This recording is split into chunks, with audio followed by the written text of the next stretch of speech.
Welcome to AI Legacy App Talk Live, the room where ideas and technology they become one, aligning it with legacy. Today we have an amazing treat for you. As your host, Adrian Mays, your AI cash story captain, AI wealth strategist.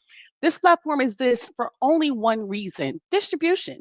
To show you that ordinary people can build extraordinary solutions with apps and AI.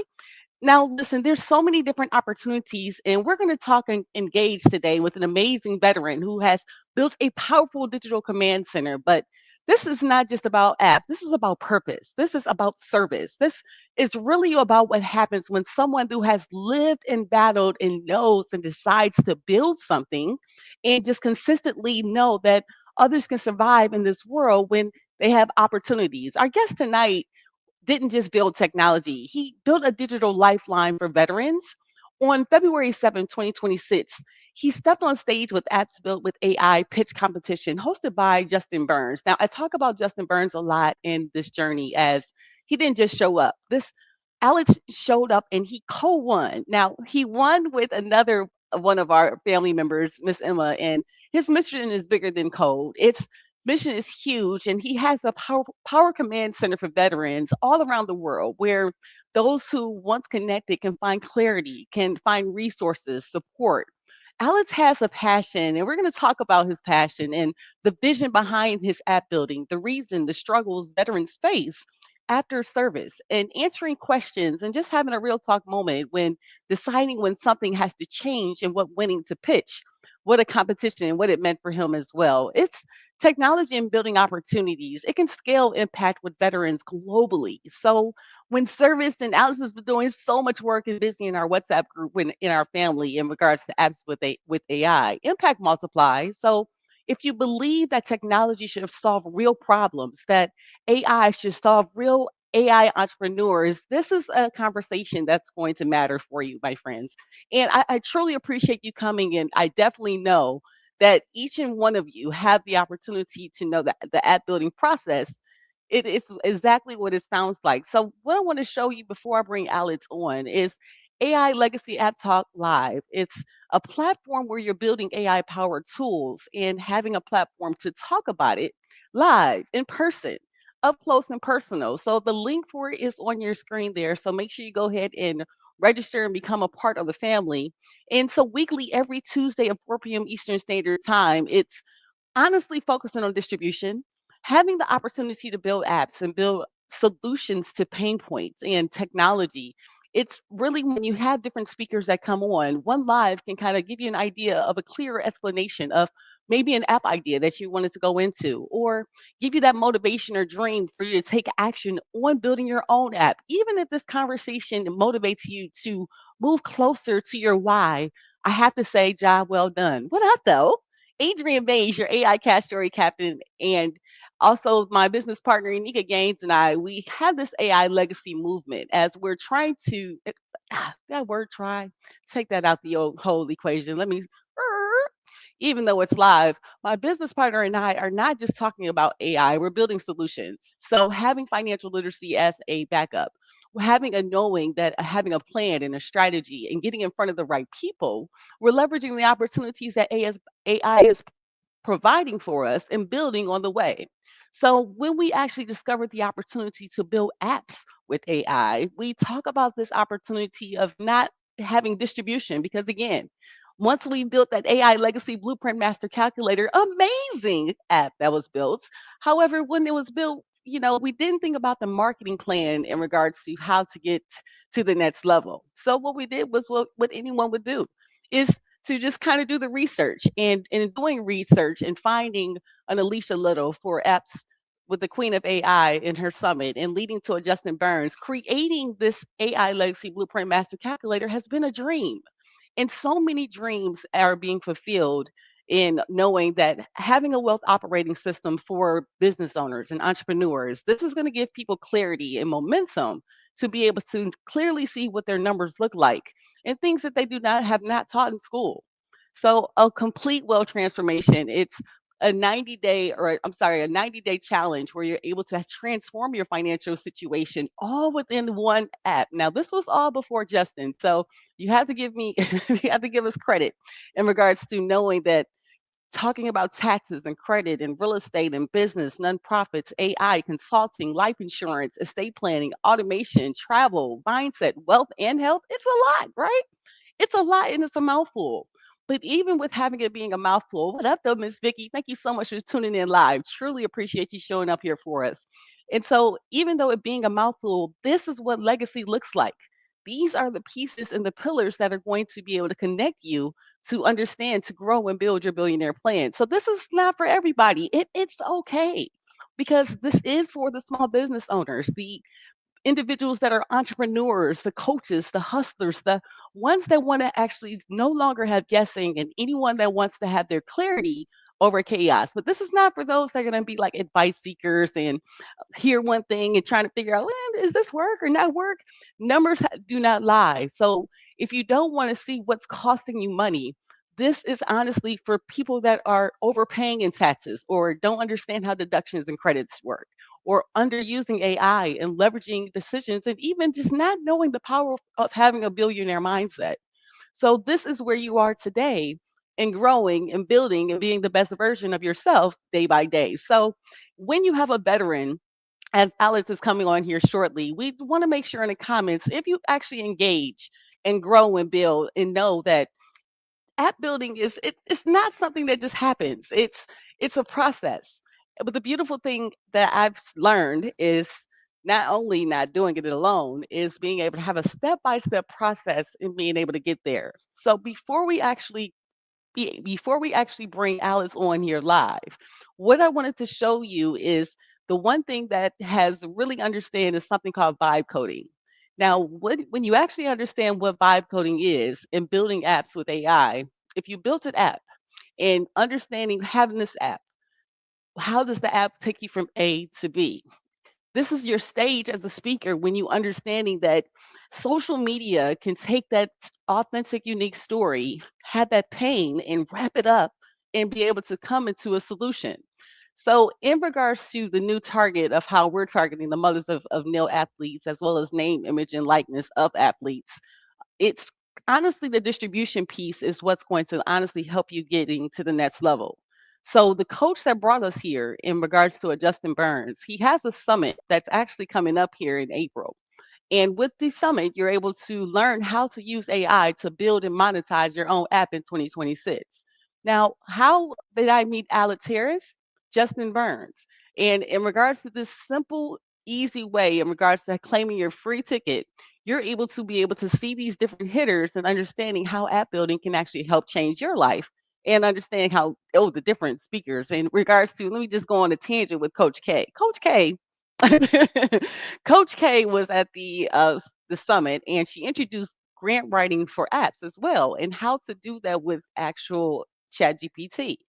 And took just even this past weekend, I was Inique and I we applied for the Meta grant. Someone in our program, shout out to Prima, told us about the Meta grant, and so took the tools from Coach K's training during the summit, applied for the Meta grant. So shout out to Meta if you want to actually make sure that you want to pull our application to the front. We have no problem in doing that. So, being able to seriously have an opportunity April 10th through the 12th is the next 3-day summit. So you'll have a roadmap and understanding your idea in action. And Justin Burns tells you the tech and gives it to you step by step and understanding how to be able to do the one thing that most people can't do, finding those problems and finding solutions without having a vision. In the chat for me, let me know if you actually have had an idea but have thought about building an app for it but just didn't know how to do that step by step. So if you have actually had that, just drop a one in the chat here for me. They too, they have market domination and velocity. So he talks about building the app and the process and the noise. So scaling with one of the leaders in the program, Jeff Walker, and the creator of the product launch formula. So talks about that on day 2, and he brings in all different kind of speakers as well. And like I said, day 3, Coach K drops and shows you how to get the money in regards to the money strategy, utilizing aligning with AI. So this is the strategy of growing and building step by step to give you the keys on how we got here. So I just wanted to make sure that knowing that yes, Coach K is the bomb and she is just amazing on showing us how step by step with the chat GPT, how you're able to capture the moments of getting the grants right on with your fingertips. So I challenge myself to do it every day. So I'm gonna try to do a grant a day so that way people can actually start growing and building with the grant process. It's amazing. And so you can take advantage of these different tools by being able to get started with Coach K. So what I would like to do for us is take advantage of going to cccelevateyou.com/live and seeing these different resources. The Alicia's always having a summit. She's amazing. I'm telling you, it led me to the AI app building process. Justin Burns, as well as I have to always shout out my guy, Jeff. He's led me. Jeff Hunter is amazing in the AI process. And so it's always good to have multiple mentors. Billie Jean is marketing is where I got my first AI certification. And we have a Jonathan Montoya that actually introduced the AI game in regards to monetization of the digital journey 3 years ago. So just making sure that the Daniel Chews and the Nathan Bokers and the Dr. Forbes Riley's teaching this structure and framework for summits and being able to pitch this process. Because again, I have to tell you a funny story because, oh, okay, see, Alice, thank you. Because I was going to keep going. Um, so funny story on how Dr. Forbes Riley, this is the perfect intersection to bring Alex up because he just was able to get we had a technical glitch. So I had to talk through it. Did y'all notice? Did I do a good job talking through it? So anyway, really quick story before I bring Alex up that he has no idea that I'm going to say. So right after the pitch competition, because he won with Miss Emma winning, actually Dr. Forbes Riley, all the ads start coming up on your Facebook. And so she's a billionaire queen of pitching. So when I saw the billionaire AI picture, right? What up, though, Talia? Well, we were able to. I invested in trying to get a framework to be able to get my pitch down because they won one of the first competitions, and I'm such a competitor. I was like, I'm gonna work on my framework. So let me bring the co-winner to the stage in regards to growing building. What up, though, Alex? Thank you so much, my friend, for coming here today and connecting with us. How are you, my friend? Oh man, I'm all right. Can you hear me? You got Yes. me? Yep. Okay. Oh, yes. Hey, listen, I'm all right. I'm blessed. Apologize on some of the little delay. As you can see, my green screen is not even working. I kind of, because of some of these systems, sometimes I use like my laptop versus my desktop because my desktop is, as you know, doing all this AI stuff is putting a little wear on my computer and it's pretty new and it's just causing issues. But it's funny. Now, for the record, and I've told Miss Emma this, I actually won. She went over her time, and she did. So it was some rules, but no, Miss Emma's amazing. She's actually. I talked to her. I stay in touch with her. She's most definitely.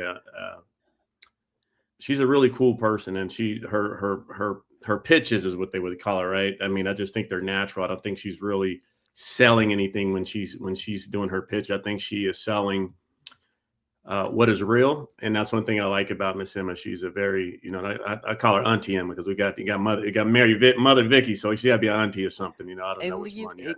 and And she had so to come on here. Mother Vicky's on there telling you, "Hey, right now, what's up, Alex?" yeah, That's so it worked out good, but she is most definitely someone to follow, just like Miss Vicky. These for African American women who have been successful in their life, they're most definitely someone to look up to, and I don't want to say hold a standard to, but they most definitely have a level of expertise and ability to function that a lot of people I think don't have, and especially with this new generation of kids. Like my son's 27, and I think he's lost 99% of the time, but I just think life is different. And so, I was very blessed to do the pitching. I've been in Forbes pitching. In fact, I've been in it a couple of times, and I'm in her, and also in her speaking class, just to learn how to develop myself more and more. Because in theory, I actually got into this whole AI thing on accident, just because I was promoting more of my speaking that I do for first responder wellness, and military individuals who've been in recovery like I have. And give me 1 second though, Alice, before you keep going, because I have to say that you not only met one of the most favorite people, Myron Golden, You Just made also, it. I wanted to be able to read this when you were on because I read this when I was doing a little research on you for today's show, and this was how this sums up who you are, and it's amazing. I wanted to be able to get this out here quickly, seriously, because Let me read it. Can I? Oh yeah, now I can read it. oh Okay, yes, there it is. please, yes. Can you Let's see see it? it. Yes. Yeah, I had no idea. I don't know where you got this from, but all right, I can see now. I got to read. I'm reading along with everyone else. So No, well, go ahead. You okay, want me to here. read it, or you want to read it? No, you can read it. It's your thing. I'm just looking at it. I know, right? So, welcome to Redefine Radio, the show where we rise from the ashes, rewrite our stories, and redefine the mindset that shapes our lives. The host, Alexander Harris, retired federal law enforcement manager, retired military veteran, former inmate, mental health warrior, former alcoholic, transformational speaker, peer coach, author, and founder of Redefined Mindset. He created this podcast for anyone who's ever felt broken, lost, overwhelmed, or stuck in a battle they didn't ask for or place themselves in. Here we blend real stories with leadership, purpose, and practical strategies to help you elevate your mind, strengthen your identity, and transform your life. Because pain doesn't get the final say, purpose does. This is Redefined Radio. Let's get to work. When I read that, I was like, oh my God.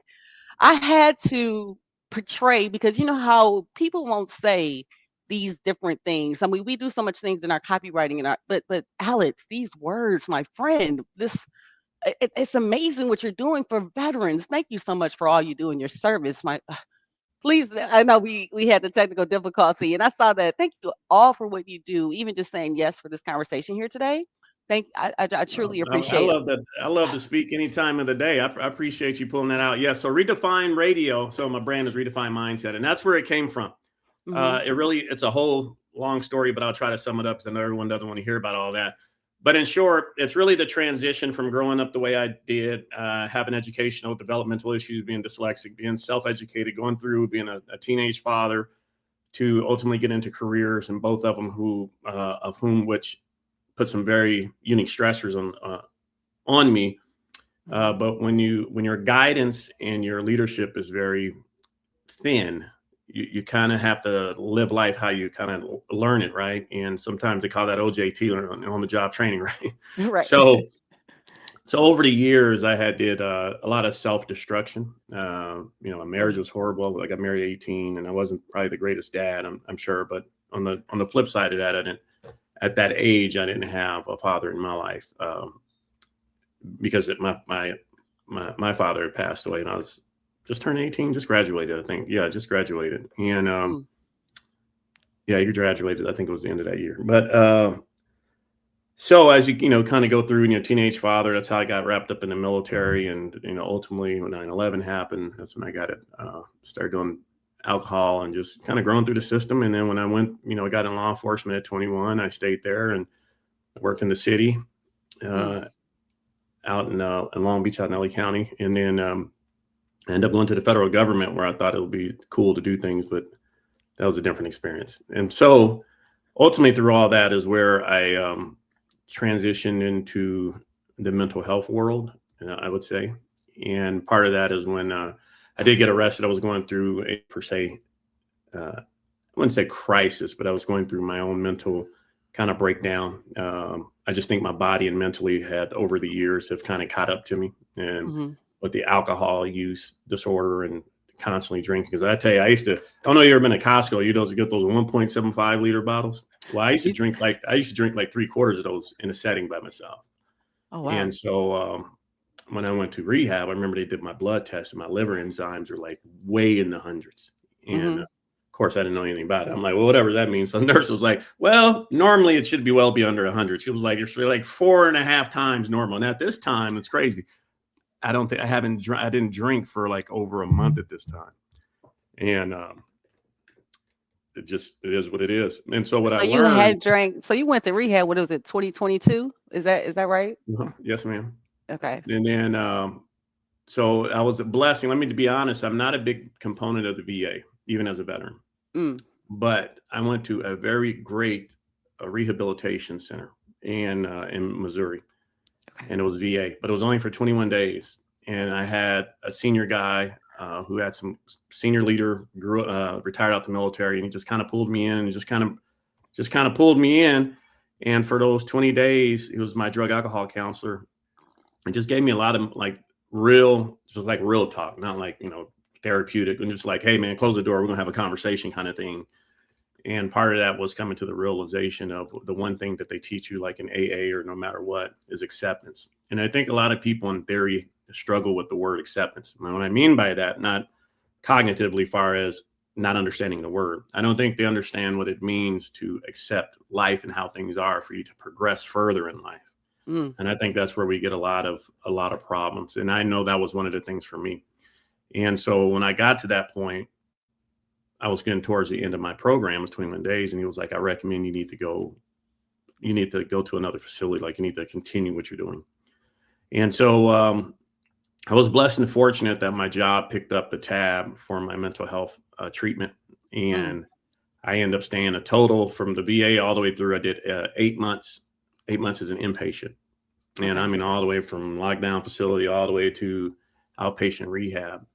And that's ultimately how I got into where I'm at now about redefined mindset, given the world that I have come from growing up, given the world that I worked in within law enforcement, and seeing that the life expectancy for a lot of cops who do a full career is only average about 5 years. We have more law enforcement officers passing away after duty and career than they do on or during the job. And so when I saw all this, it made sense to me. And this is where the word redefined mindset came, because what I learned was about recidivism, which I already understood what recidivism is. But when you start looking at the culture, subcultures of things, so we have, the law enforcement lifestyle, you have your military, then you have individuals who've gone to rehab, drug, alcohol counseling. The thing that's the same as their subcultures of our own culture, of the world, right? And like we go out, we see the homeless folks, we see the drunk folks, we see whatever it may be. What I've learned is with the recidivism, it still applies in all of it, just like people who grow up in the ghetto like I do. When you lack influences and you lack leadership, what ultimately ends up happening is you become wrapped up in a system that you can't get out of. And so, yeah, that's the podcast. Ruben Palomares, you guys have to check that one out. He's one of the, I'm digressing, but he's one of the real training day individuals where Training Day, the movie came from. He's the real Rampart guy. I love that guy. He's a pastor now. He's got to completely change his life. For those of you ever watched that episode. Yep, I saw some of it because I wanted to make sure that I did some of the research before today, so I was able to. It's a pretty mind blowing conversation, isn't it? Yeah, it was. He's very honest. Yes, he is. So that's one thing, but that's one thing that makes my podcast kind of unique, and a lot of individuals don't understand that. They're like, well, I've gotten all kind of critiques. You should be better at this, and that. I'm not a paid professional dude in any way. I'm just Alex Harris, dude. They're like that. I am who I am. I'm not trying to be a journalist. I'm not trying to do any of that stuff. It's not my career. Well, Ms. Vicky said your podcast is fire. So thank you, Ms. Vicky, for showing up and being able to tell you that. Michelle's giving you love and she's saying hello as well. And Tamika's showing us love as well, coming through our family from our AI family. So yeah. Hey. So yeah, that's how it got on there. So what I wanted to do with the podcast, which is very unique, is I wanted to be very raw and real. So it's unscripted. So things might be like, why didn't it? It's just, we're a little like how I'm talking to you. There was no paperwork. I just jumped. This is who I am. Right. And I get some people, may want to critique or whatever. I kind of don't care because I'm not to be rude. I don't get paid for that. Like that's not my job. I'm just in here chopping it up and trying to really impact lives. That's what I do. My whole thing is transformational leadership, and it's just about impacting lives. I'm not a motivational speaker. The motivation runs out. It's about transforming the mindset and how you see things. And that correlates to everything from the way I grew up, from a lot of the crime scenes and suicides and things that I've dealt with, and then going into facilities where you see these same issues, they kind of occur. So they kind of still make a OODA loop. They kind of come back together. And what it is a transformation of the mind. Individuals who, like my sister died on Skid Row as a crackhead. She had AIDS. There was a lot that was going on in LA. I mean, so this gang culture and stuff like has been in my culture forever. So what happens is you get swallowed up in this. And I think for everyone just in this world, no matter where you're at, I think we get caught into a situation of culture. And I think culture sometimes can be good and bad. And sometimes it will have impacts on you that could be good and bad ultimately, right? Because influence is one of the fundamental traits of leadership. Right. So you can only do what you know when you can only know what you know. So until you go through these experiences, you don't recognize it. And that's kind of where redefined mindset was built. And redefined mindset was all about looking at these different people. When I was in rehab, I had a doctor, a pilot, there was an attorney who was there when I got out. And then I had all the way to little kids, like dudes who were like, I think the youngest cat in there was like 18. And I mean, he had major drug problems. And I felt, I felt bad because I'm a little older. And then I had a roommate who followed me, younger cat, who was 23 years old. And he was getting his life together. We're phasing out of rehab. He was going into that outpatient where he'd be able to get out in the community. So he got him a job, which was part of the rehab, right? You got to kind of introduce yourself back. 23-year-old kid, and he is found deceased under a bridge. And so we get this phone call, and his mom has to come pick up his stuff. And so he was my roommate. So I had to like clean up all his stuff and like get his bags and all this stuff. And it was weird for me. And I will never forget that experience because I've seen a lot of tragedy in my life, believe me. But that one hit me kind of weird, and it stuck with me. And the part that stuck with me was this young kid at 23 years old trying his hardest, but he couldn't get out of it. He couldn't get out of it.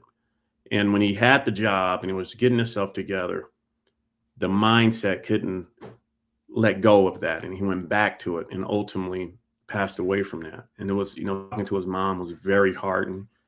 But it helped me want to appreciate my own son, my own life. It had, like I do believe in God, and I believe there's really no coincidence in life. Everything has a story. Everything has a purpose. Yes. And good, bad, or indifferent. And so I took that negative and kind of rolled with it. And so what I discovered was we're all crabs in a barrel to a point, and getting stuck in this and getting stuck in these issues of how do you get out of there. And a lot of it really just is mindset. Yeah. And you can't have a changed mindset unless you have an influence. And that's really like the spark, right? So that's the spark is the influence. And to keep that engine going, you would need the gasoline, right? So the analogy of a spark plug and gasoline, without either one of those, the car don't work. So it's the same thing mentally. You have to have a spark of something to go, I can do that. Right. I can do something. Now, to keep that person in a drive to want to do something takes a different type of skill or training, if that makes sense. Mm-hmm. But it has to come to influence, just like with Miss Emma with her app. I know she does with bullying. It's really influence. And I think we have a big bullying problem because society is around. Everybody want to be important. Everybody tough. And I mean, it just doesn't stop, especially like in the ghetto, right? It's like you got so much crime. And so that's where redefined mindset came from. And my book that I wrote was Redefined Mindset, which is the journey to transformational thinking. Mm-hmm. Then the podcast, which is Redefined Radio, goes back, and if anybody watches it, you'll see how it always starts. It comes out from this craziness of this world, and then it gets bananas, and then it kind of comes back. And that's really the premise behind Redefined Radio, is really the visual expression and the verbal expression from that experience personally. Like, right, we can always write a book, we can speak about it, but when you're real and you bring up these real people, and you get to see, like I have a guest on there who was serving a life sentence for murder. To see him go from, maybe a 1% chance to getting out of prison to getting out of prison, becoming a business owner, buying a house. Now he's, speaking the word of God in the Bible and trying to influence people. That's not coincidence. Right. And so I bring a lot of real people on who are really from the turf, from the ashes. That's why I call it that, because it's really about breaking down people and then building back up. And how does that happen? Well, there is a way for it to be successful and happen. There is a formula to it, and influence is one of the major things.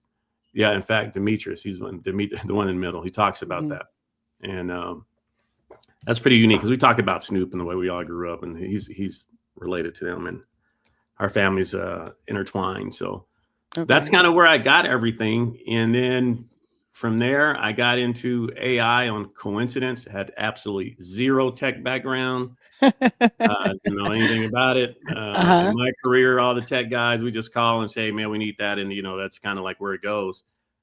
But I found it very interesting. And what made me get into it further was it just kind of intrigued my mind, and I just thought it was just kind of fascinating. And I decided, okay, well, I'll develop and work on promoting myself because I really wanted to speak to the world and really to Hmm. help influence those who suffer from different ways. And I use my own story, like even though it can be embarrassing or some people look at it weird, and was like, you tell people, man, I don't give a damn. I've been through a whole bunch of stuff. It's all good. So, but I think that's the only way you can truly influence and impact people is they have to see, I don't say the carnage, but I think they have to be able to relate realistically. And I think reading is different than when you can see someone and talk to them and they go, no, here I am. This is where I'm at. But don't just believe me. Here's a group of people. And, look what these guys went through. And when you look at Ruben, or if you look at Flip, the things that, I mean, their lives are so completely different and their events are different. But at the end, it really is the same thing about how they had to retransform and redefine their mindset to continue pushing on. And that's how I got wrapped What up in did you the talk to Myron Golden about? Like, what was that conversation, and how did that man. Let me even? tell Like, you. that don't even like. How did that? Come on, that's my It's guy. That's it billionaire it Myron. is. I Come mean, on. so to be honest, so this is why I said there's no coincidence. So I'll give you the Mhm. real. I'm gonna try to be brief. As Justin would say, right? I'm gonna be real quick. Oh, Um, okay. so I've been invited to meet Myron probably 4 or 5 times already, and I Hmm. just haven't done it because he's out in Florida and I'm here, and I've always had some kind of life issue that was just like, catch him on the next one. Catch him on the next one, which is very fortunate because I didn't really think about how hard it is to really sit down with him because I've been invited. Hmm. Now, how that happened in short is one day I had to go. I was in Florida at a speaking convention, and I knew one of the speakers, Hmm. and one of the I don't know if he's a head speaker, but I don't know if he's a headliner or whatever, but he was one of the main speakers. But one of the speakers had dropped out that morning and said they couldn't be there, so they had an hour, but they had like a 45-minute void, because now this messed up the whole schedule. And so I was asked if I could just step in Uh-huh. impromptu, like just who I am. No problem. I can talk forever. I hope it makes sense, but I'll talk. And so I got up there and I did about 45 minutes, 40 minutes, and I was able to kind of gap fill and I guess my story touched on a couple individuals. And so one person in particular came out who's a marketing agent, who owns a marketing agency, Okay. and really had a conversation with me. And her exact words were, I really want to help you develop and grow. And I didn't know this lady from from nobody. I didn't know anyone in there except for 2 people. And Hmm. this is at some kind of convention. And so we stayed in touch and been always in touch for the last few years. Now, this is where it gets funny. You never know who you're talking to. This is why I am who I am.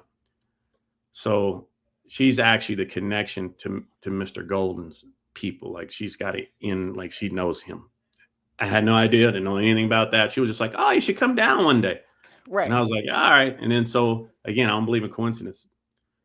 So when I got invited this last time, it was I think in January, and I said, you know what, God, I'm really trying to do something different. And I was like, let me really go for this experience, right? It's free, be there. All I had to do is get there. And I was not prepared for what I was going to. I mean, this one was a whole thing. And then I got to talk to Mr. Golden personally for a while. We had lunch. I mean, it was just like a whole thing. And then it was like, oh, and at the end of all this was like, hey, you should come back. And we're going to do his podcast. Come there live to his office. And I was like, well, when? And it was like, well, he's supposed to do it tomorrow, but he couldn't do Monday. So he did it on Thursday. Hmm. And that's where he does his podcast when he's doing a lot of his teaching, his biblical teaching. And I couldn't stay that long. So I left. But I was invited back, and I will be going back. And I'm probably going to bring a couple people with me. But that knowledge that he gave me and some of the things he said, I just had his book sitting here. I think I put it up. And so the things he told me, like, were invaluable. And I can now understand it's a bit much why he charges what he does. Like, and he's like, he's very open about like, and I'm like, Jesus Christ. Right. He's And like so it's a bit, 150,000 for a weekend, right? Like, isn't he like so he 150,000? charges 40,000 an hour. 40,000 an hour. I love him. He's And then if he amazing. does like his one of his training, like an 8-hour training event, I think he goes for like, I think it was like 350 or 150. He had different, I just seen this man make sales like within, like he was selling some after programs people wanted to do with him personally, and he made it He made a lot of money. And I was just like, this is how you have to do it. And one thing he taught me was, we all can have abundance. There's no need for us to be struggling, poor, broke, because there is an avenue of approach, which brings me back to redefining your mindset. It's all about how you look at things and your vision on things. And there are ways out of everything. And there is a formula to becoming successful or rich or wealthy. Depends on what you consider rich or depends on what you consider wealthy. And there are avenues of approaches. But if you're not in those environments and you're not influenced by the right people, then your success rate becomes at a decrease, a marginally decreased effort, right? So if we hung around with 10 Myron Goldmans, the chance of us of being successful is pretty like, hey, man, I'm around the right dudes. But if everybody hang around with is the same dudes from the neighborhood who've been in prison, this and that, you're only going to be able to get so far because of your connectivity and who's your influence, right? So I am one of those dudes. I will learn from a homeless man. I've been around a lot of trash or whatever you want to call it. I've been around a lot of bad, but everyone has 10% in them. That's one thing as a leader that I've always kept in mind. And most of my leadership training is you got to find that 10% in everyone. It doesn't make a difference in background, whatever, doesn't make a difference. And so I learn from anyone and I'm always willing to speak and talk. You invited me on here. I'm like, oh, here, I'm going. Anybody invite me, I'll talk to anybody. It don't bother me. Maybe I talk too much. I think it's probably what the issue is. But the reality of it is it's just about influence and impact on lives. And that's really where I'm at. And that's how I got wrapped up and redefined mindset and then getting into radio, which ultimately got me into the AI business, and which is why we're here. There's a long way to get to, but I do a lot of work for veterans. I am a veteran, so I have a legal background, and I combined all this stuff together, and I created my app, which is to really help veterans file for their disability claims. And so that's how I got in the AI world and got into developing apps and software. And so now I'm like kind of fixed on it because I want to learn so much, but then it's like frustrating too, because it's like, so what problem did you see in the veteran world to create the app? Do you have a link to share, Alice, or is it live yet? It's live. It's been live. I don't know. You can go on there. It's just VA. That one's VAClaimNavigator.com. So while I'm bringing this up, what made you do this? Like, what was the problem that you saw and that your app is actually solving? So what I saw, and let me just before I bring this on live, you know how like people are real humble, like Miss Vicky's saying. We were talking about Myron Gold. He's phenomenal, divine timing. To Liz saying of everybody, like he drops gold all the time, and God's time is the right time. It's always right. And so why I'm stopping before I bring this. I love my app. And you know what? God does things for a reason, because I don't usually show my app during my lives, but because of the technical difficulty, I had to go ahead and do that. But now I'm about to show you all Alice's app. And now I see why I lost the pitch competition. It's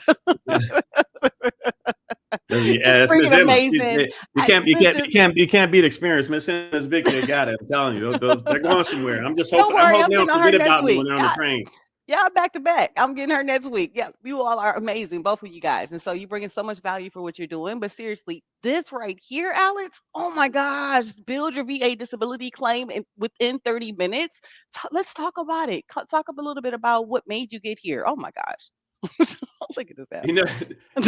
I have to get. Go back to work. But here's the thing: I have to mention this young lady, Miss Gwen. You guys, whoever don't know her will know her, but Miss Gwen. She really got me honed in a lot, and she, man, a marvelous woman. I mean, again, you don't know who you meet. Like I just met her via this, and it was Vicky, and then things come together, and I don't believe there's coincidences. I just don't believe in that. Right. And we were working on some things, and I was like, I just couldn't figure out, like the data in my mind was working, because like I have a financial background, so I'm thinking in my mind, I'm like, okay, but I'm like, it's just not working. So talking to Ms. Gwen, and she was like, well, why do you think that? So I was explaining to her the data and all the formulations behind it, and so we were running it through chat. She said, go through chat and go through this, and so we started researching it. And I'm not kidding you. I think this is probably 24 hours. They we went in and basically used AI and reconstructed the face page the Mm-hmm. landing page of this. And Mm-hmm. ultimately, how I came to this, the problem with over the years of doing this for about 15 years and working with attorneys and other people, the veteran rate was around 75% denial rate for the first time, which is slightly higher right now because of the administration and some of the executive orders. And so after that, it becomes between 30 and 40% to get a claim accepted. So I've had a pretty successful career doing VSO work, which is basically veteran service officer, helping them build claims. I worked with various organizations to help veterans of other organizations like the VFW. I teach some of their individuals that build these cases for vets. I help teach and train some of them. In fact, I was at an event last night, and the premise behind it, what I learned is it's a technique. It's a language, just like Mm-hmm. we spoke about. And when you want to be successful, and you got to surround yourself in the right environment, you have to surround yourself around people who knows. And this whole VA claim navigator it's not, everyone thinks it's like a claim, but you have to read it. It's not about that. It's strictly, if you see that line right there, it's just a structured supporting statement draft. So at the end, what ends up happening is that I was like, I don't know if I can share my screen. I was like, oh, I'm sorry, I forget I'm on your thing. But at the end of this, what it It, does is mm-hmm. it creates a statement. Okay. And what the statement does is it takes in individuals' background, like their medical records. So they'll take that in, and then it'll take in when they file something and they say, "Hey, I want to add like my neck pain or whatever it may be." Mm-hmm. It takes that and it brings it together under 38 CFR, which is the law, and it helps articulate. And what it does, it takes the language of what the VA needs to understand as far as Mm-hmm. language wise, being able to interpret. It Mm-hmm. does that for the layman vet.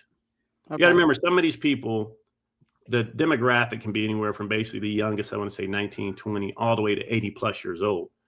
So everyone's comprehension on using software, for one, computers is different. Everyone's educational level is different. Everyone's ability to translate language from my neck is hurting to where it's a service connected injury. So it's hurting because of something I did here, takes a language and it takes a way to be able to formulate that. And a lot of our vets just do not have that ability to translate because they just haven't been taught, and haven't been trained, if that makes sense. And so Mm-hmm. it's 1 second. Gosh, this is amazing. So what I did is I take all of that. So we don't use any VA forms. All Okay. it is a narrative. Mm-hmm. So those who want to file the actual form, they can. But what this does is it takes the narrative and produces a document that the VA can understand from the language that the VA speaks from a legal side of point and from a procedural point from under the 38 CFR. Okay. And so what it does, it creates a supporting document. So they say, oh, my legs hurt, this happened. And then what ultimately happens is it spits out this narrative. And I can. So are you targeting the veterans for your navigator, or would this be for who Right. would So I don't know what I'll do. I was like, I don't know. Is there a chat? Can I send you something? I was like, I don't even know we can. Yep, you can send me something because Vicky's putting everything in the chat. She said she wish she Where's had the this chat for at? on the well, it should be on your, I don't know, on your side, but it's on my Oh, right. you know what? I get it. It's I got to accept the cookies. There it Oh, is. see, okay. It's all And then about Miss Vicky acceptance. said it takes the confusion out of the language and helps everyone understand it's magical. Alex gives the winning language for individuals to succeed. Come on, Miss Vicky. Man, Come I on, need her, Miss Vicky. Can you tell me when I can hire you? So I put it in the chat. See if you can link on it. If not, I probably can upload it, and then okay. that way your people can see and you can see what I'm talking about. It's just a Okay. sample, but it is an actual. It's a real thing, the layout, but it's just a sample. Did it pull up for you? Mm-mm. It didn't. Let's see here. Okay. Well, it's Oh, I yes, know. there. If I go and click it, that's funny. You know what? That's hilarious. That's I'm not. See, I'm not gonna do that to myself. That's hilarious. Did Okay, it yes, pull up? You was able to look at it? yes. Well, I'm pulling it up now. Wait, your file can't be accessed. Did you on the Google site, where you unlock it, where people can look at it? I tried to. I got the link, but it won't let me open it. Oh wait, let me try to do this.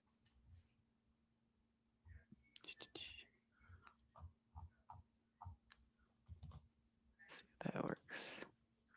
Nope. Okay, that stinks. I want to see it. Oh, No, it's all right. Let me try to figure out if I could email it to you.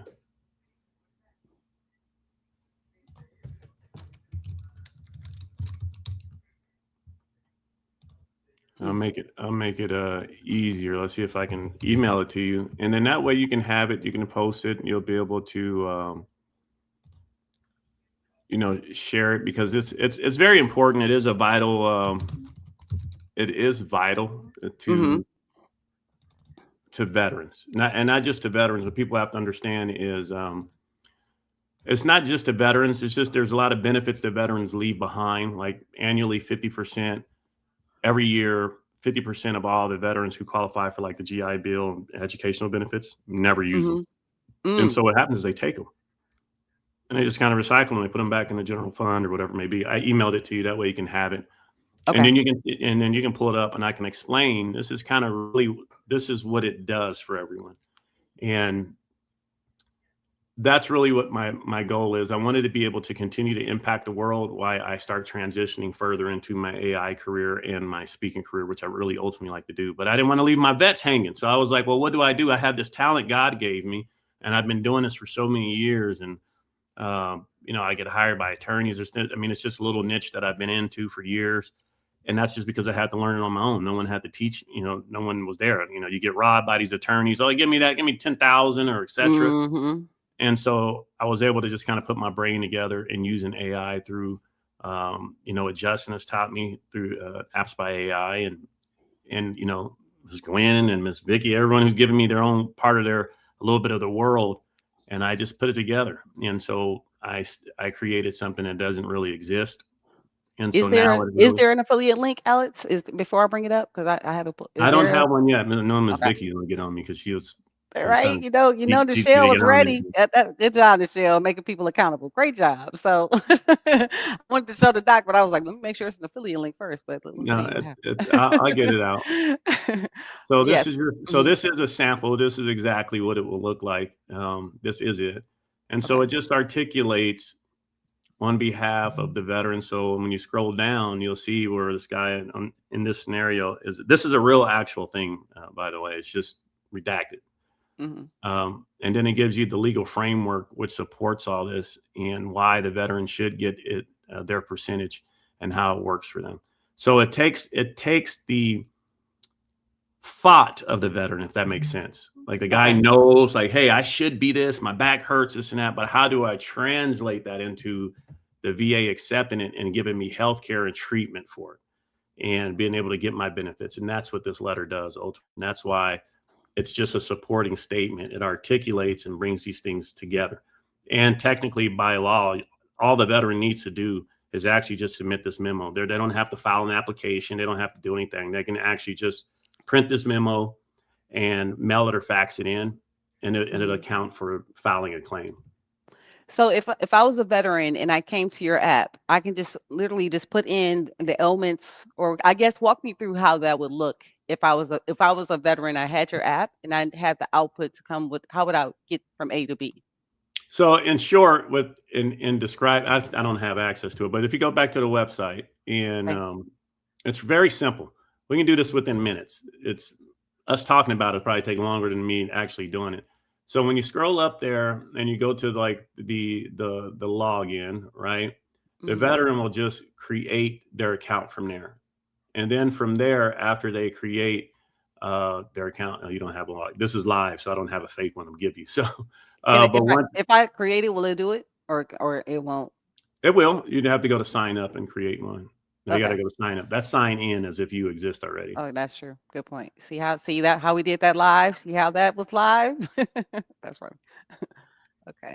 So you go and create your account, people, because hey, play along with me because that way, well, I don't want you to already have an account. Oh, so you must have been in there once or something. I don't know. You did something. See, I was probably on your list too.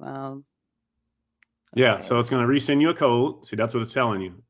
So you have to go to that email. Okay. And get your code. Yes, sir. Follow instructions. See, I'm good with that part. Sometimes. Sometimes I'm not. I totally get it. Okay. So, see, my code didn't come through. Will it come through the spam maybe? Whatever that email is, just hit resend code because it should go there. Okay. Let's see. Check the spam. Interesting. Okay, well anyway, keep going, Alice. Don't worry about me. Resend code. Check your inbox and spam folder. Okay. Yeah, for some reason I don't show you on there because I'm looking at the back end of it and I don't see that email address. Huh. Okay. So that's what I said, if I could share my screen, it'd be real easy. But so in short, you just go in there, you create your account. And when you create your account, and I do think that happened for you because you were one of my testers, right? Yes. All right. So everyone that tested it, I deleted them all out of there. Oh. So that's probably why it's tripping on you. The reason why is I did that because I needed to get, like, once it went live, I had to stay up on top of everything. So the reality of it is they go through there and then they'll do step one. Oh, there you go. Yeah, I'm gonna use my other email while you were talking. Okay. You know the world, we all have 20 emails. That's the truth. So I was like, okay, I'm gonna try a different email. But go ahead, I'm listening. So you'll go in, you'll create this, and really you're just going to put in your personal information. It's a step-by-step process. You're going to put in your personal information. And then, you'll see we can get through it like really in minutes. It's not that difficult. And that's one thing that I like about it because I try to really, tried to make it very as simple as possible, given that there's 26 million eligible veterans, and you got different demographics, different education, some people's comprehension. You got to remember, some people are going to do this and they're disabled. Some people don't have help. So you had to it's hard to bring in all those worlds and encompass in one, and there's no way it's going to be perfect for everyone. So if you just go to start new claim, and it literally is going to be this simple. So it just lets you know that, it's a private thing. It's not related to the Department of Defense or the VA. And then you just start going. So there's your information, and you can put all the information here. You can just make up. You can just make up at this point. So then you got to put your personal stuff, just 1, 2, 3, 4, and then. I like how you're having the notifications, letting people know what's going on. I like it. So there's a thing like what HIPAA is a real thing. So we don't keep any personal information in this database. So if you logged out right now and came back in, you'll have to re-put your social security number and stuff in there. So we do that for a couple of reasons, for security purposes, and it also prevents us having to keep all that storage. So you just go into doing your service, all drop down box. You're probably a quarter way through it already. So just pick one. Doesn't make a difference. Or active duty. Just create a date, 01/01/1999 if you want. And anything. If you don't know your job, you can just put you can put anything. You put bus driver if you don't know it. Right. Save my service. So if you're not, because this is brand new. So scroll to the top. Okay. So go down, just so you can see. For those who, if you hit that save all changes, it's going to tell you have to write in none. So you have to acknowledge if you have a condition or not. Nice. So if you scroll up, now I had condition. So it tells you be vague. And one thing about this I want to talk about for a second. As a lot of veterans get denied because they like to self-diagnose themselves. So people are like, I have PTSD, and they'll write PTSD in there, right? But then VA will send them to go get a medical exam, And then the examiner will go, no, you don't have PTSD. You have major depressive disorder. And then they'll get their claim denied. Mm. But if you turned around and said, I have moments of sadness, mood, etc., very vague about it, like instead of saying I have a fractured neck, if you just say I have low neck pain, Right. now it becomes very vague to where that's where the VA has to identify what it is. So if you just put low neck pain and just create a date, some 2000 is fine. And if you don't know the doctor, you can just put unknown or military. It doesn't make a difference.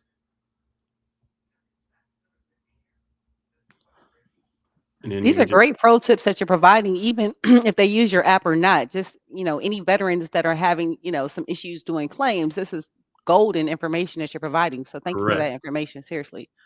So if you had a medical record to upload, you would do it here. So right now you don't. So it's going to give you a generic sign, because some people, glad you mentioned this, some people, when they got out, may not have records. That's not an unknown thing.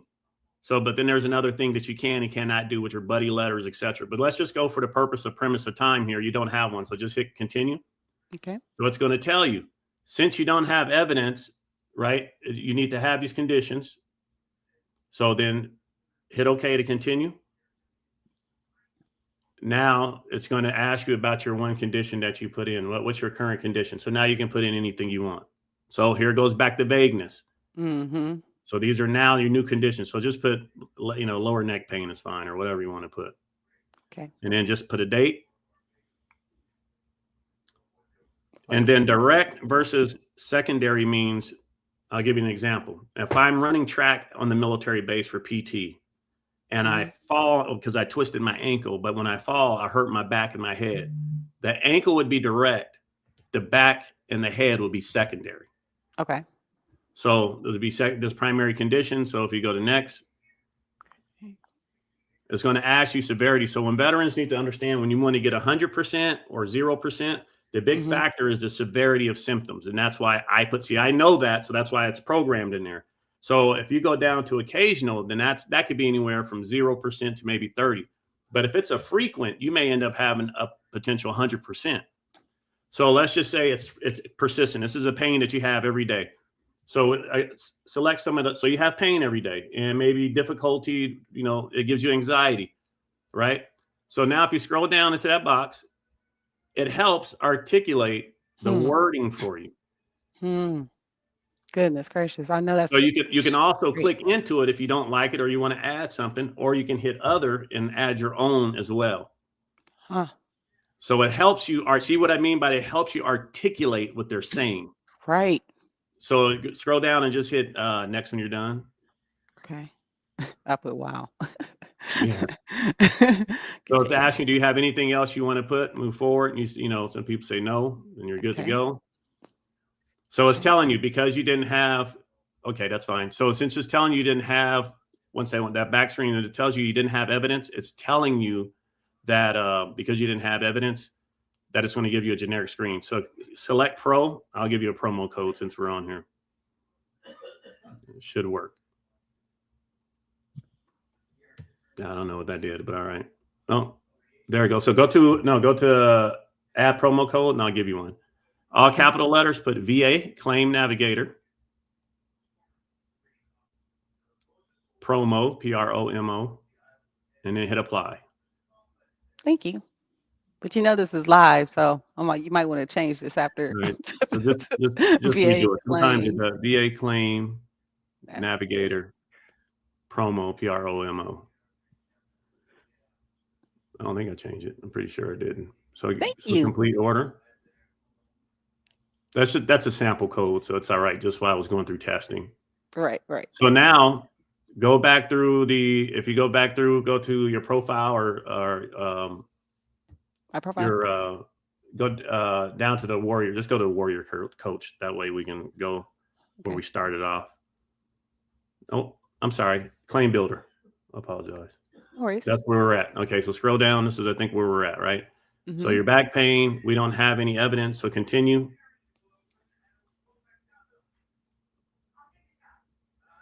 So that's all the information we put in. You're going to continue. Okay. That's all the information we put in. So you're going to continue.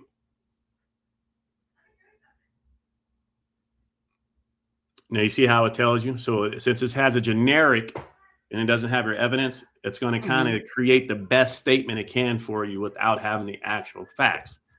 But what it's also going to do is, so you can file your claim, it's also going to notify them that your evidence is going to be coming later on. So we don't even miss it that way. We just say we don't have it right now, but this is what it is. And that still allows the veteran time in between now and when they have to go see their exams or whatever to allow them to get that evidence claim. Because sometimes it does take a while for people to get their evidence. Or when I say evidence, I'm referring to their actual military medical records. And so this would be something to start them off in regards if to. If you wanted to, you can. I prefer not to do it that way, but you can, because there are what they call keeping your claim alive. So if someone does a claim within a year, and let's just say they get denied or something happens with it, you only get 12 months to keep that claim alive. So in the meantime, you have 11 months to do all this and have it all filed. So in that time, you can get your records, and then you'll be able to add to it. And then what happens is, let's just say you get it on your 13th month, but you applied, you put this letter in on month 11, because you know it's going to be a couple months. Let's just say by 2 years, you got your evidence, you got everything. Now they have to acknowledge your illness or your injuries, and then they have to back pay you all the way from when we first started. And so that's where a lot of people make a lot of their money back, getting their back pay in and et cetera. So some people make a lot of money. I've done some pretty big cases. But so now what this is doing is just basically taking what you put in there, which is your neck pain and the articulation, and it's scanning through the CFR, which is, again, the code, the language, the legal code. So it's taking that, scanning through the legal code, and mirroring all that to create you the document, so you can have a solidified document using their language that they would understand. This sounds like something that every veteran needs in their toolbox. Am I incorrect? You have to. I mean, this is why attorneys and vets come to us. Is the reason why, like the VFW, I do a lot of things with the state. And here you go. There it is. That's how simple it is.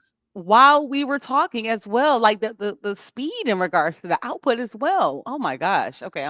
Yes. So walk me through what I'm looking at now. So this is just if you scroll down, this is what you put in there. So now it's taken everything you put in there and it created your wording for you. Wow. So it's the same thing. It just helps you articulate what you're saying, and then it gives you some legal framework to support what you're saying. Goodness, it gives you statistics. It gives you, oh my gosh. So this is going to help out in regards to having your claims. Right. So if you go back up, you'll see where I got to figure out where it is. I can barely see on your screen here, but go down and it'll, because we didn't put the evidence in, scroll down a little bit more. Okay. Keep going. All right. It's going to be somewhere right here, I think.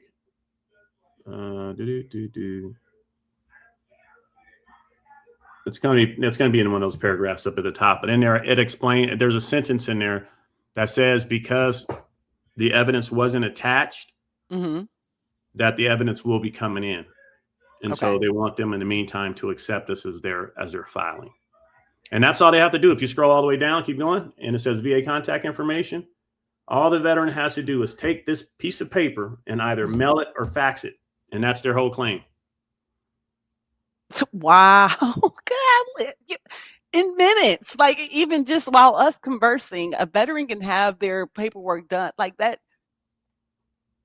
I was in insurance for so long, and I know that veterans had so many issues in regards to documentation and paperwork and trying to get these kind of things. And so this right here, I know is going to be golden. Oh my gosh, you have so much.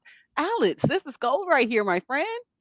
So that's why the heading, if you go back to the main web page, that's why I say it within 30 minutes. I mean, it could varying on, some people have 1,000 documents, some people have no documents, some people may have 100 documents. So you can't be particular, but normally we can get it done within minutes.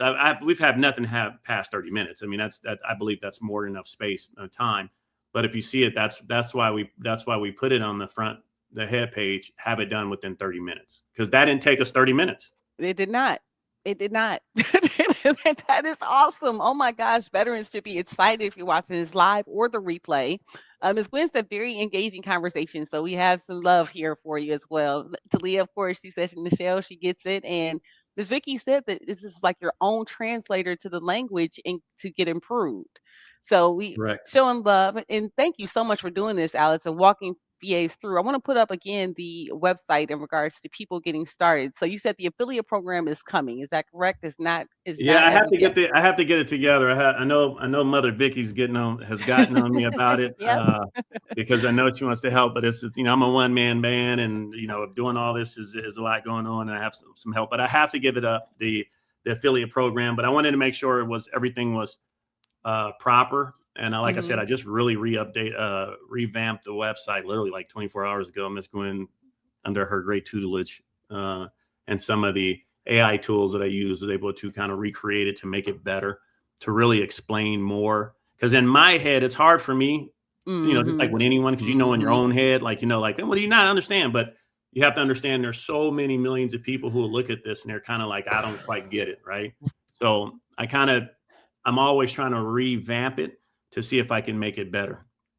Well, I mean, Miss Vicky said it's magical since she first saw it with the whole idea. And Talia said powerful tools. So great job, Allison. Thank you so much for going through the explanation, even doing the sign up and letting people know how to actually access this as well. So, I mean, have you connected with every VA? I know you've connected with some veterans, some department. I've seen I've seen you busy Yeah, in the app. I've I'm seen always busy. right. I just don't, I'm just not a public person. It's probably just because of my careers. I haven't really been able to be a public person. I've only been on social media for probably a year, a little over a year.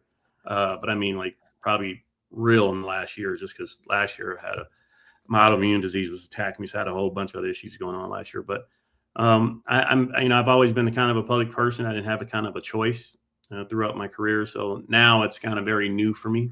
And so, but I still have a lot of my own mindset. Like I tell people, I'm a mental health patient too, so I have my own little issues. And so sometimes I have to take a time out myself. I'm very open about that.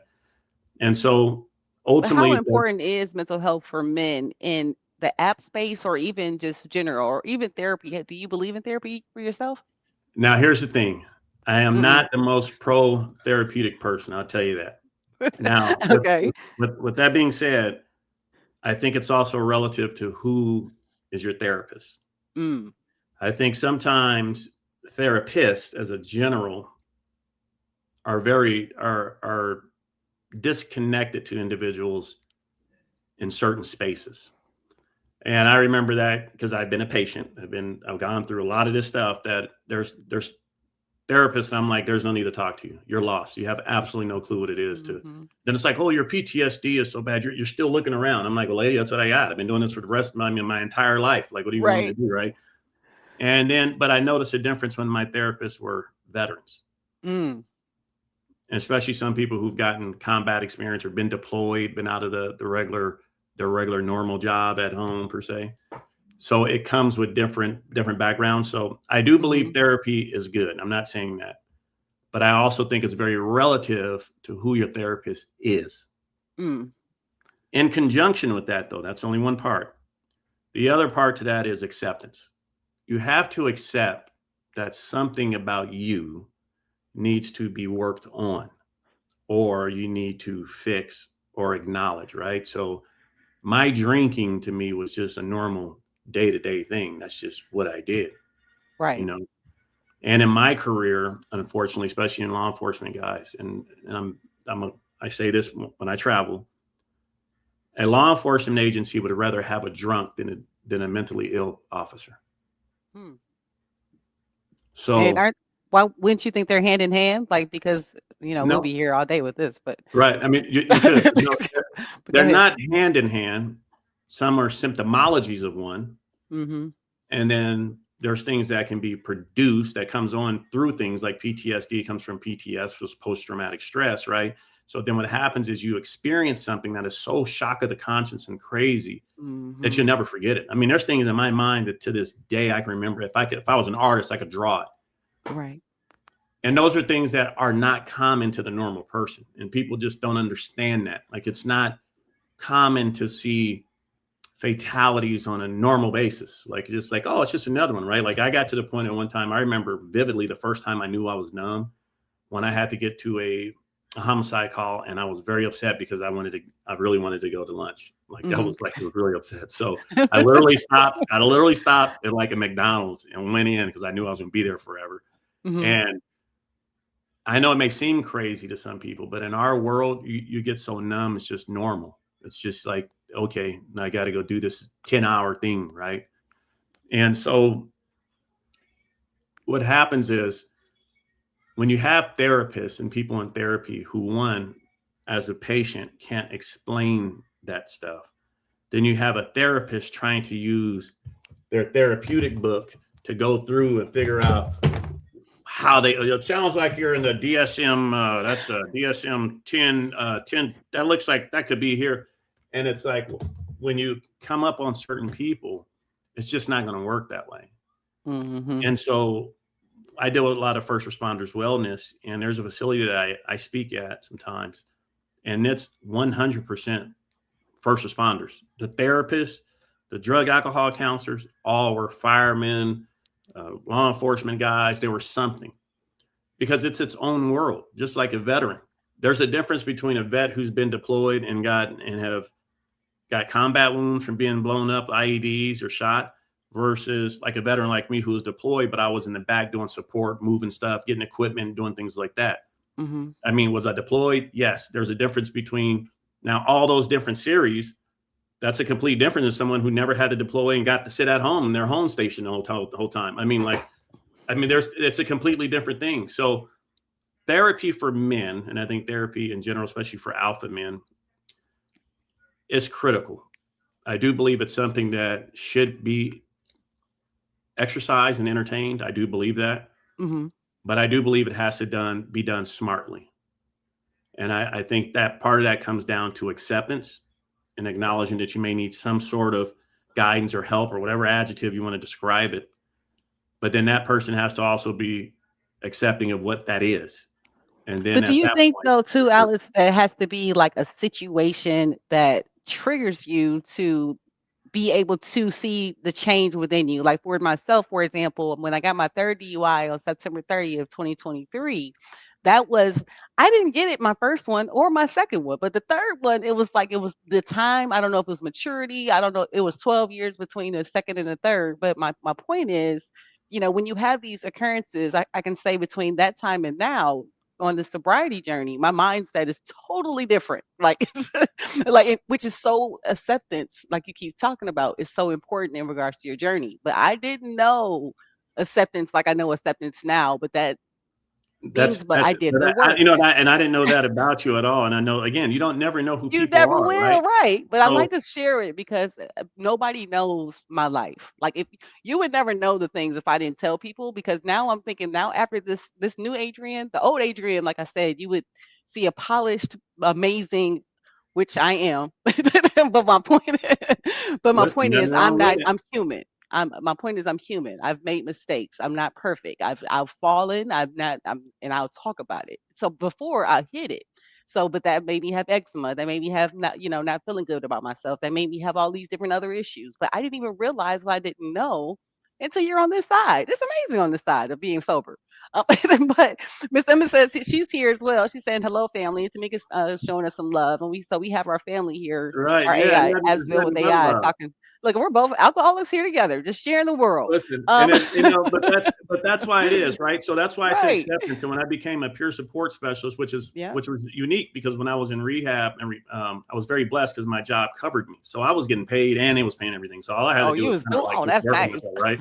I was very, but I took advantage of it, and the facility actually sent me to peer support training, and that's how I kind of got more wrapped up into it. So.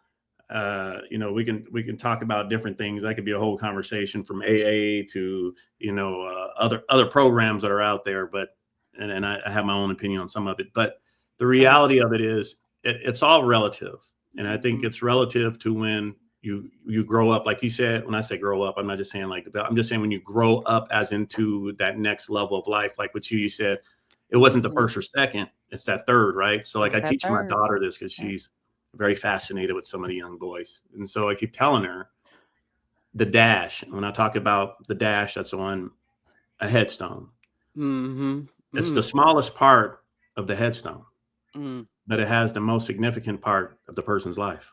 And so how you live that within that dash there dictates a lot of things. And so like I told my daughter, we were going through a lot of things, and I would tell her, life has a way of fixing everything. Believe me on that. I said, I've seen my daughter knows a lot of things that I show them personally, but because I didn't have that opportunity, no one like kind of sat down and was like, hey bro, check this out, except for some of the mentors I had.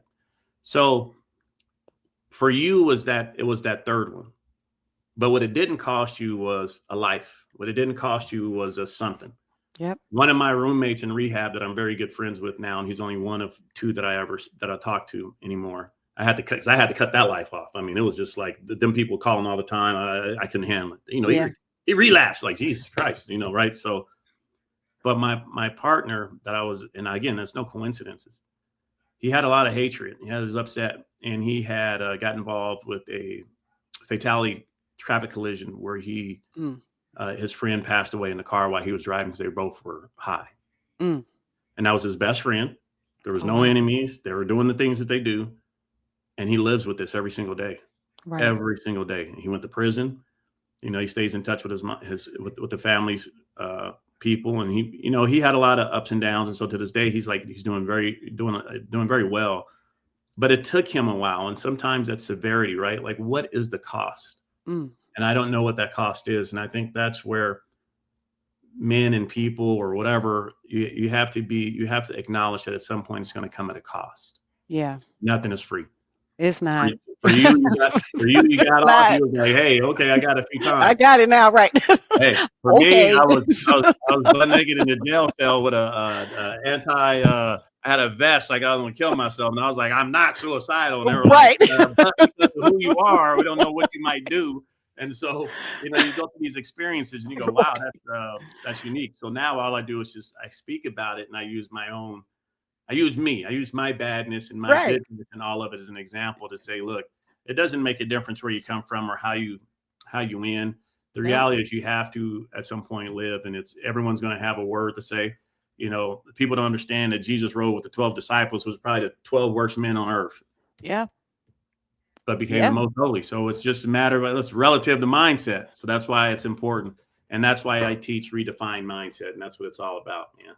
And I love the work that you're doing, Alex, because you articulate well. You're impacting people. You have a mission. I mean, Nichelle, thank you so much. She's saying congrats to us both. I don't know which part, but it's so loaded. And so, yes, we are both blessed. And I truly know that everything happens in our journey on purpose. Like, I agree with that. And I appreciate your time here today too. So I want to make sure I adhere to that. I've already gone over, but I want to wrap it up because I can keep going. Like but the key thing is I want to ask you this before I do my top 8 with you. But what actually got you to Justin? Like, what made you go to an Apps Built with AI Summit? What made you invest in yourself and become a part of something bigger than what we even know? What made you get connected with Justin Burns for Apps Built with AI? So October 21st of 25, I decided, in fact, I was at a restaurant, and I decided I was going to change my life and my career, because I was like, well, what do I do? I'm very blessed. Like, I'm double retired. I'm okay in life. And I know that because I know where I came from. Right. But I don't believe God just brought me here just to like sit on your butt and like do nothing. Right. So I do a lot of things on my own, like helping vets, etc. And then when I got into the real reason I got into AI is I couldn't afford all the marketing and helping people to help me expand as a speaker so I can impact other people's lives elsewhere. And so when I got into the AI business and learning how to do your own marketing, trying to get into things to develop yourself and using AI tools to do things, I came across him through another training. And I just thought, for one, he was a young African-American man who seemed to have a vision. Right. And the good thing about vision, like I tell people, the inverse of that is to let you know what direction you're not going. So without a vision, vision is very important for multiple reasons. One, it tells you where you're going, and the other is tells you where you're not going. Right. And without a vision, you're lost. Right. So it's like without your GPS, you see people pulled over, they'd ride in circles. Right. So vision is very important. And so when I did a little research and looked at him. He has a vision, and his vision is to become this software guy at a young age and promoting and trying to get there. And however he does it, he does it. Right. So I bought into that and said, that's great. And I'm like, sounds cool. And then he was like, hey, and he talked about app building and how you can create something to fill a void, a gap, right? Mm-hmm. And Mm-hmm. unfortunately, my brain don't stop thinking. So I was like, well, I got a whole lot of gaps we can fill. I mean, I can do this. Right. So Right. the first thing that came to me was like, I can do all my legal stuff. I can do this in an app. And I Mm-hmm. built a template within 4 hours. And Oh, so that's I had crazy. all that done. Mm-hmm. So, like now it's funny because me and Ms. Vicky talked about that because when I came on, I think a week or two after her, somewhere around there, a couple weeks, and where we are now in that program is completely different than when we started. So there's a lot more help and resources, and but there's a lot more people. But so I had to do a lot of self teaching. I'm self taught to that, and then getting help from like Miss Vicky, Miss Gwen's another amazing person who really kind of helped bring me to some things. Now I'm at a level where I don't say I'm advanced, but I'm most definitely not at a beginner stage anymore, just because I had to learn so much on my own. And given the way the devil attacked me, like my app crashed 3 times, I had to rebuild it like 3 times, and I was just like, Jesus, like it just would not stop. But I also believe that goes back to tenacity. And just like redefining the mindset, you have to have some tenacity. And life is never going to come to you easy. And you have to be able to focus and push through and have It's some not. perseverance. And so tenacity is that challenge. And so you have an option to either give up, or you can say, I'm going to bear with it and just keep on pushing. And again, that goes back to redefining your mindset. Where do you fail yourself or do you not? And so you just have to push yourself. Again, I'm not a tech guy. None of my education is any of that, but I'm self-taught. I'm Mm-hmm. learning.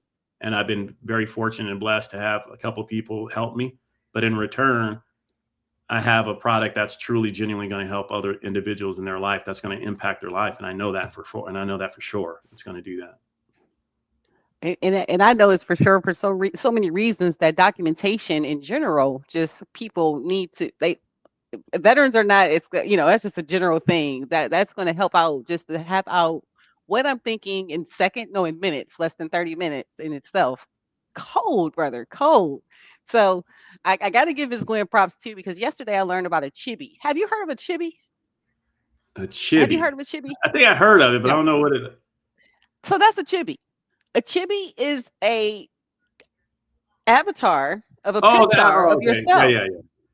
So that was my first. So you're saying, talking about Ms. Gwen, she introduced me to a chibi yesterday. So she's amazing. Like I've been in the AI space and I've never heard of a chibi. Yeah, Miss Gwen's a hidden secret. Don't she let her fool you. she is a hidden gem, and I am so glad that I can call her my sister in the AI family now. So we're just all have all of these different. And Michelle was saying, thank you, congratulations on our sobriety. So I wanted to make sure we clarified that. So thank you so much for that too. So Alex, you've given me more than enough of your time here today. I just want to wrap it up with the top 8, just asking you a few questions. So Top 8. the first question for you, my friend, is in regards to a superhero. If you can be any superhero, what superhero would it be? Now, I would be Flash because I'm a Delta with Delta Sigma Theta Sorority Incorporated. So my line name was Flash. So what about you? What superhero would you be? I don't know. It'd have to be a mixture between Superman and Batman. Oh, shoot. Now, why Superman and Batman? That's awesome. So here's the thing. The reason is Superman, if he was like superhero, think of things, he can be everywhere. It's kind of like God almost. Like he can be there in a flash. He's there. Like, not Right, to say right. he's God, but I'm just saying he can, the train is coming, he's there and he's able to save. And he's more of a protector. He's more of a responder. He's more like a first responder. Okay, okay. But I think Batman is more like Batman's like your special forces guy. He's the one that's going to come in and create some problems. Like he's not going to just respond. He's going to be like, we're going to go in there and we got to take care of this business and wipe this situation out and attack it. Right, And right. so mentally, that's kind of like how I am, like with the app, right? So Mm-hmm, it's mm-hmm. the response to what the government, in my opinion, is doing to our veterans. I don't like it.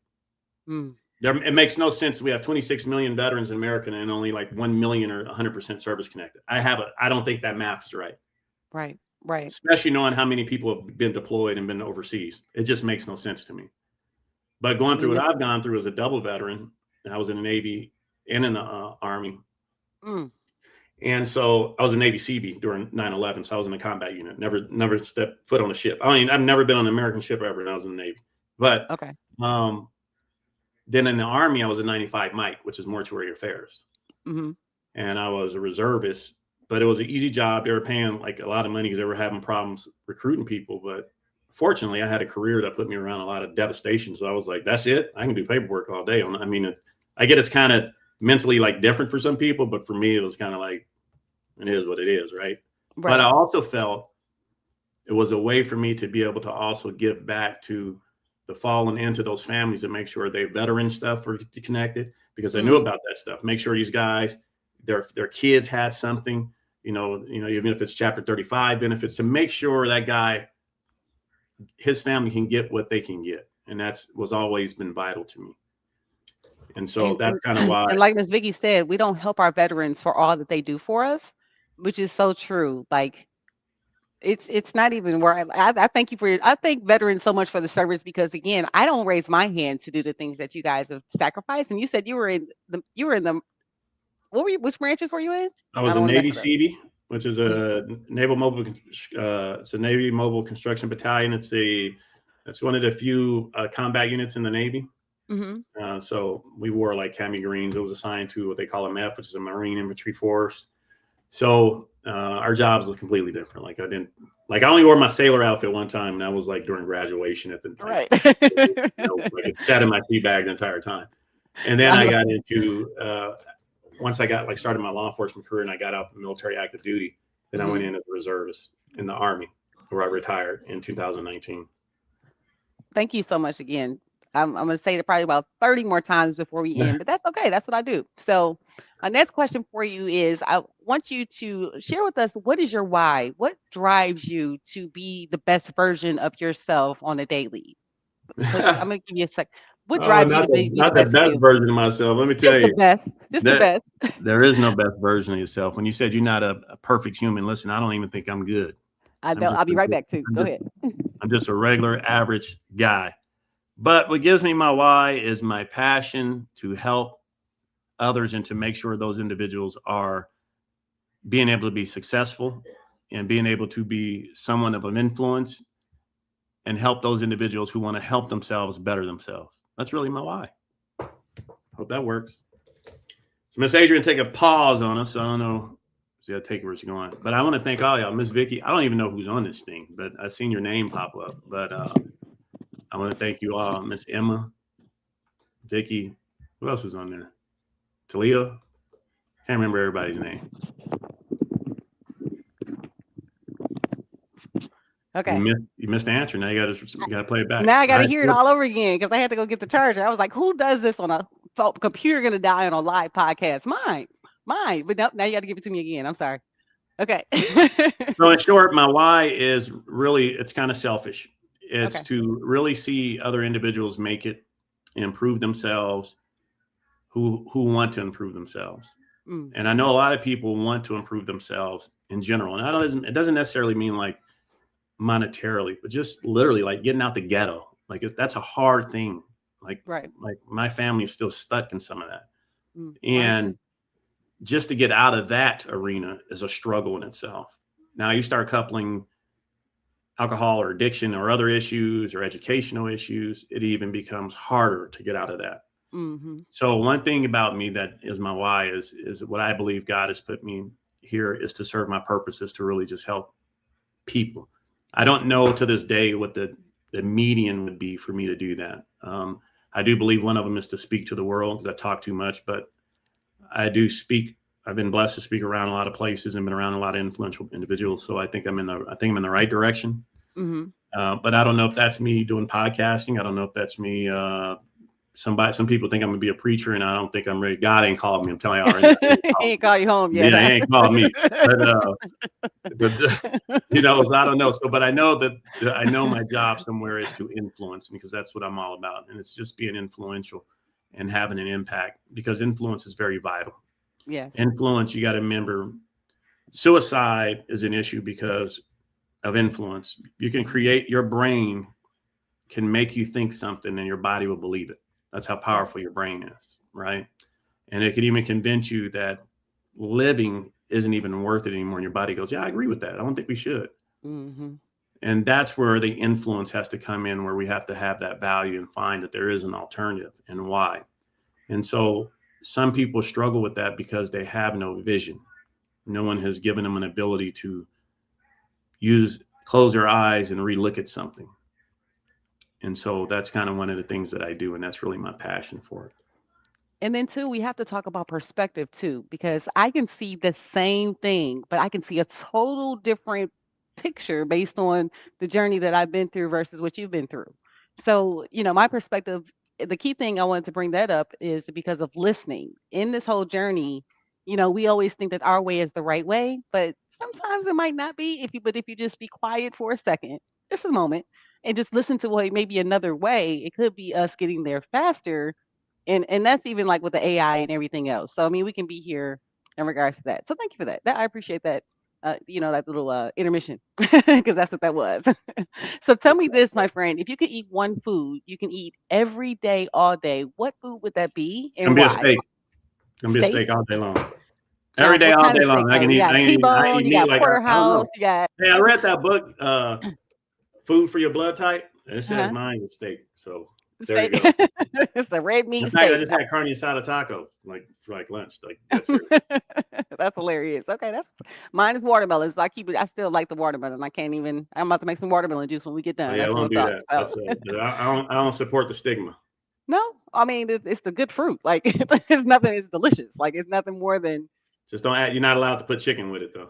But see, I don't eat a lot of chicken. I don't even do the stereotypes. So it's crazy, but so true. So, so where are you from, Alex? And where do you call home now? As you know, I'm from Detroit, Michigan. What up, though? So, and I'm here in Detroit, Michigan as well. Where is Oh, home you for ain't left you? yet, huh? Well, I've left, but I'm back. But that's that. And then I'm leaving now again. It's a I'm, true blessing. that's True why I blessing. want to be over the VA meetups I versus. am I am from Long Beach, California, born and raised Okay, from East Side Long Beach, nice. and I retired out in Texas, but I'm back and forth to California a lot because Okay. I just that's where all my family is. And what part of Texas were you in? I used to live in Dallas. I was in Dallas a lot. Oh, I'm in between. Like I'm right outside San Antonio in Austin. Okay. I'm like right in the middle, like New Braunfels area. Okay. Okay. Awesome. Okay. So the next question I have for you, my friend, in regards to travel, you may have extensive travel being a veteran, but where's your favorite place that you traveled to and why? Mine is still Toronto. My cousin used to play professional basketball, and we were in Toronto, Ontario with the Toronto Raptors. So Toronto has all these different pockets of food and locations, and so the T I know dot some is still Canadians. I know some Canadian brothers, and they told me like it was kind of unique living out there. I haven't been there. Um, I don't know. There's quite a few places. Like I think one of the hidden gems in America is like Savannah, Georgia. huh. It's like that's where they filmed Forrest Gump when he was on the Right. square. Mm-hmm. I Mm-hmm. think Savannah, Georgia is like really a hidden gem of America. Just my opinion. It's got a lot of history in it, Uh-huh. cobblestone grounds, and if you know anything about slavery and slave ships, etc., you understand why that's an issue, or at not an issue, but it's why it's there and what it means. Mm-hmm. But I like Europe. I have really contemplated on moving back overseas. Hmm. Where in Europe though? Any location particularly? Probably Spain. Okay. I've Like been to Spain.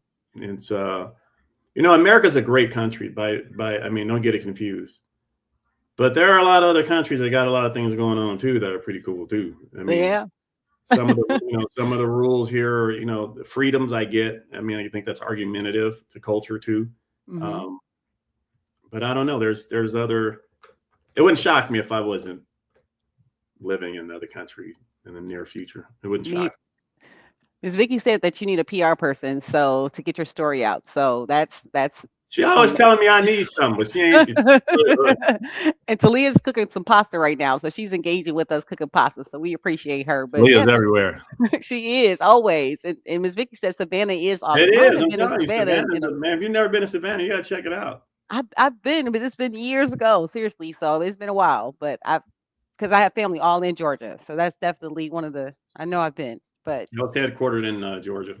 That's actually how I got there. I was in Atlanta, and then he sent me down to Carrollton, Georgia. okay, okay, okay.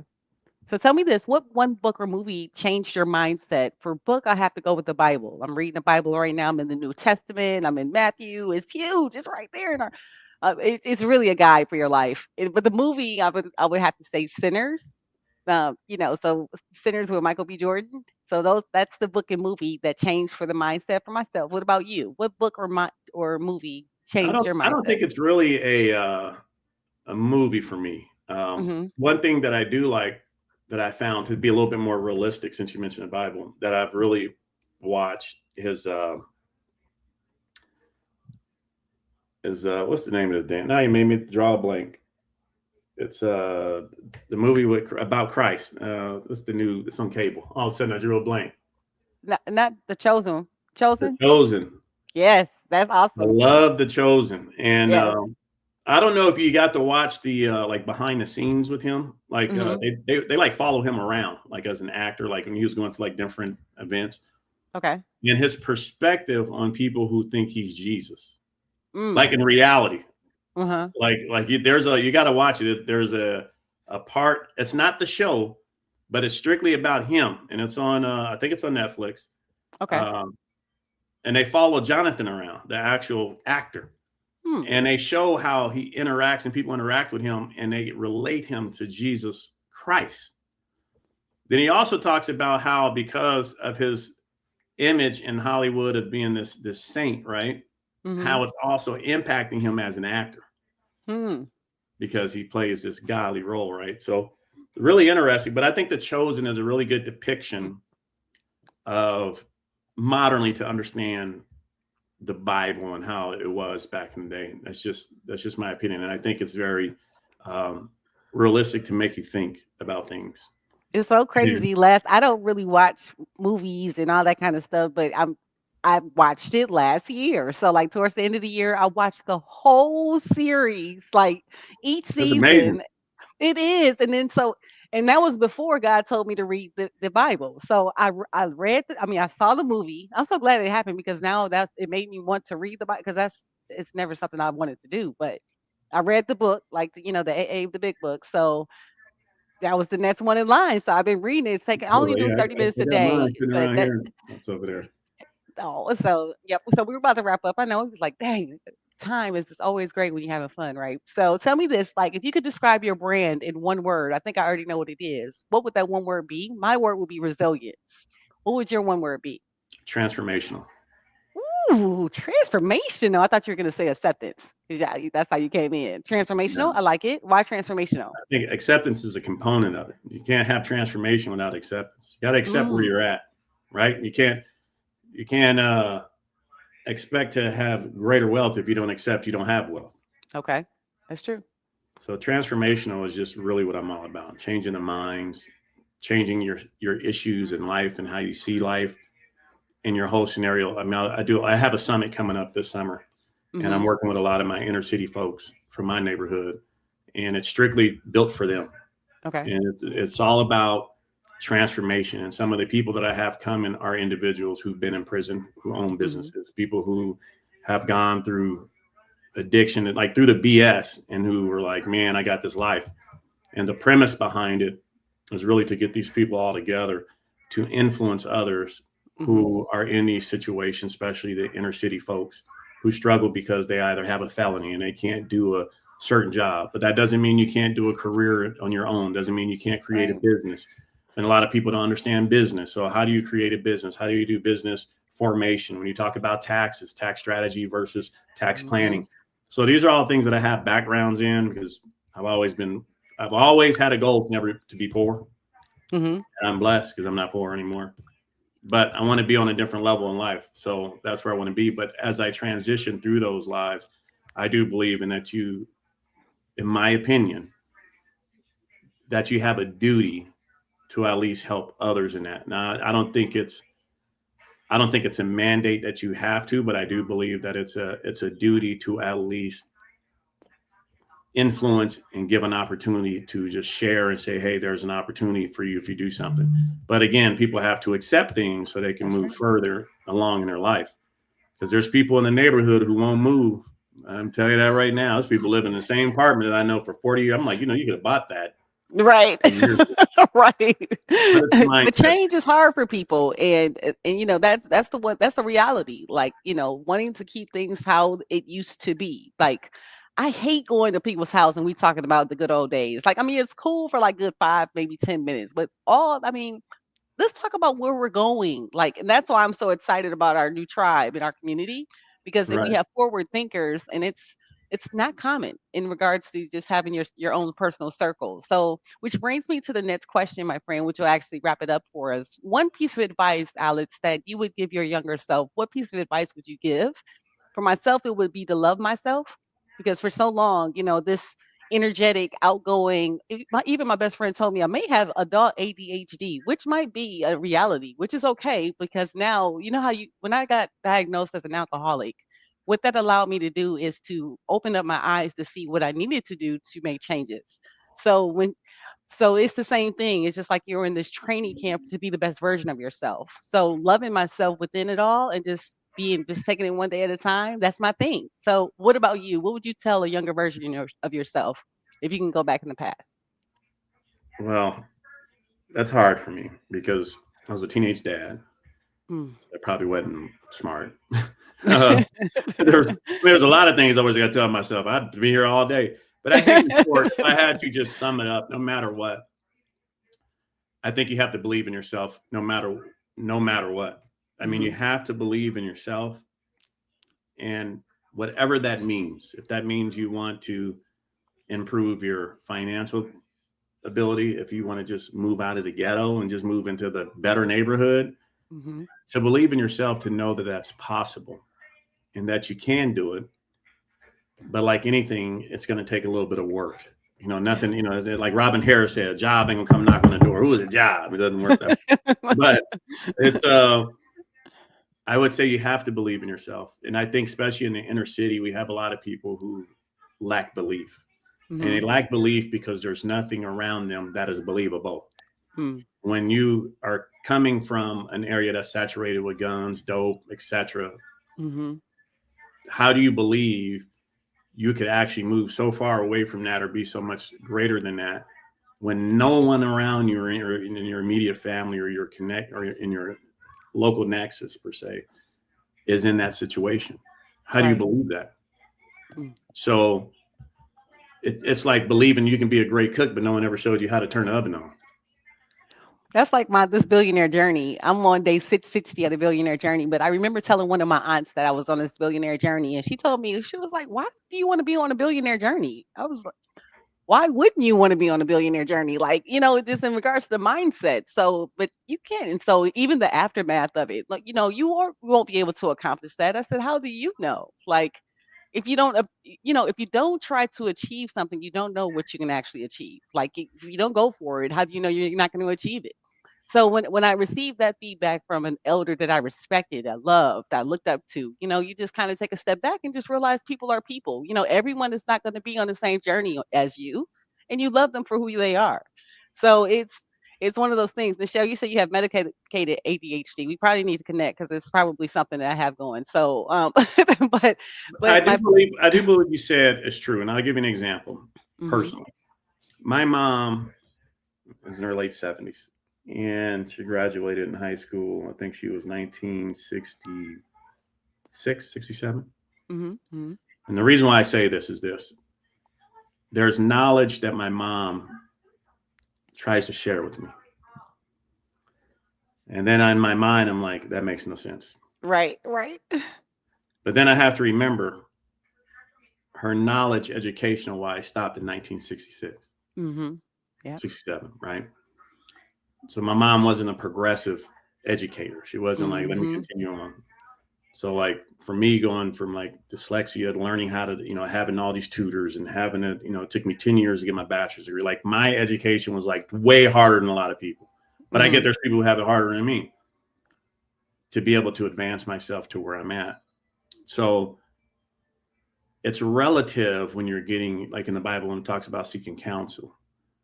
It's hard and it's relative because, like you said, you want to respect grandma, you want to respect this and that. You can't take their history and their experiences in life away. right, But as anything, if their growth stops, then so does that growth of education and knowledge. Mm-hmm. And so that's what makes it hard. Even in our group, like we have a lot of older people, we have some younger Mm-hmm. people. Yeah. And like Miss Vicky, she's a little older than me, but she's got a ton of And they like to say experience. seasoned, bro. We're not gonna get in trouble. Miss, they I'm like to just saying say she's older than seasoned. me. I'm not saying Miss Vicky's older than me. Right. And, just like Miss Emma, they're older than me. Right, But right. I look at those two, young ladies with a lot of respect just because of their Mm-hmm. background, their tenacity, and their willingness to go to the next level, regardless of where they, like Miss Emma has been retired. I'm sure Miss Vicky probably doesn't have to really do this the rest of her life, but it's about the tenacity of wanting to continue to improve and grow and they expand themselves. And that's what I think and I think that's what it's about. And I think when you start being stagnated, I believe that's the beginning of you decaying and dying.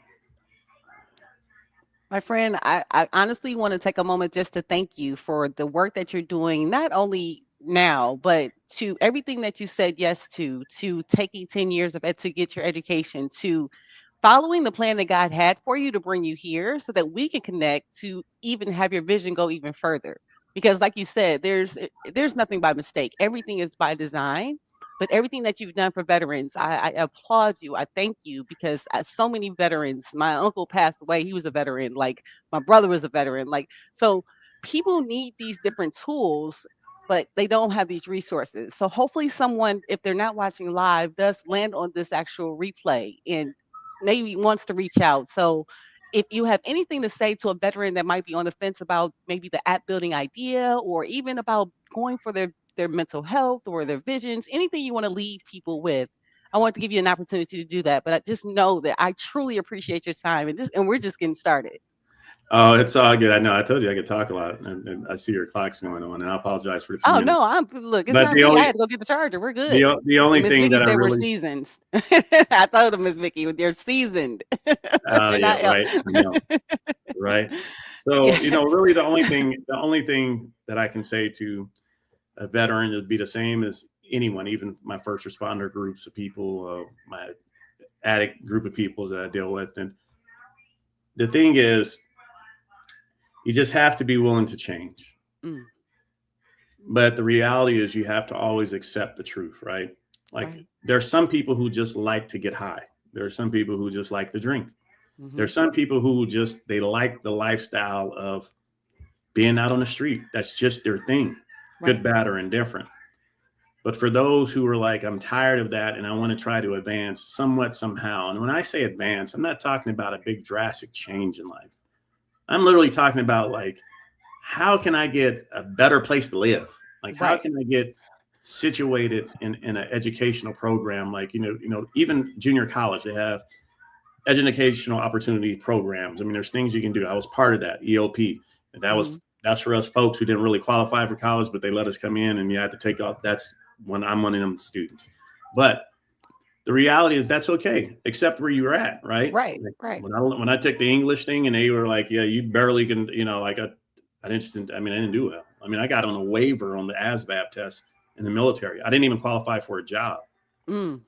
and What I I'm mean, dead what serious. had you able to fight, keep going though, Alex? What drove you to? Cause I mean, seriously, it was so many things that you said in this conversation, like just seriously, where people would have just given up, would just folded, like so many different instances.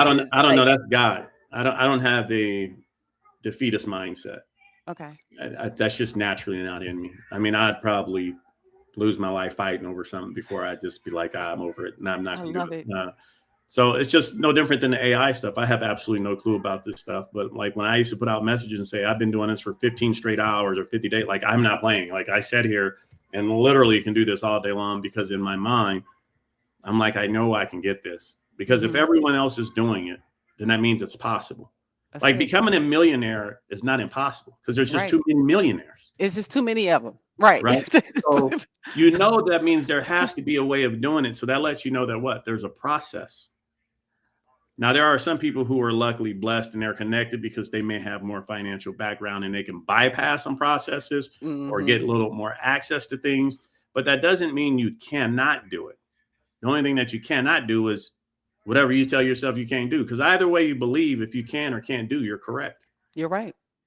And So it I'm doesn't make a thankful that difference. God gave me my sobriety on November the 20th of 23 because now the billionaire process is going to look different for me. Like if it would have happened before, and I truly know this is the best DUI ever in my life. like, and I say that seriously because if I think about if I had the money at the time in regards to paying the lawyer off, not going and seeing what could be possible, like what I did for the first two, I wouldn't have gotten the lesson like I got it now. So now, when I become the billionaire, I'm not going to drink it all away and party it all away. I'm not even thinking, so I'm thankful for, my current situation because it's like, it's just a new rebirth.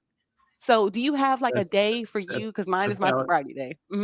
Said again, a data what? Do you have a day or a time of year that stands out for you, like a rebirth, like an exciting time that you always look forward to?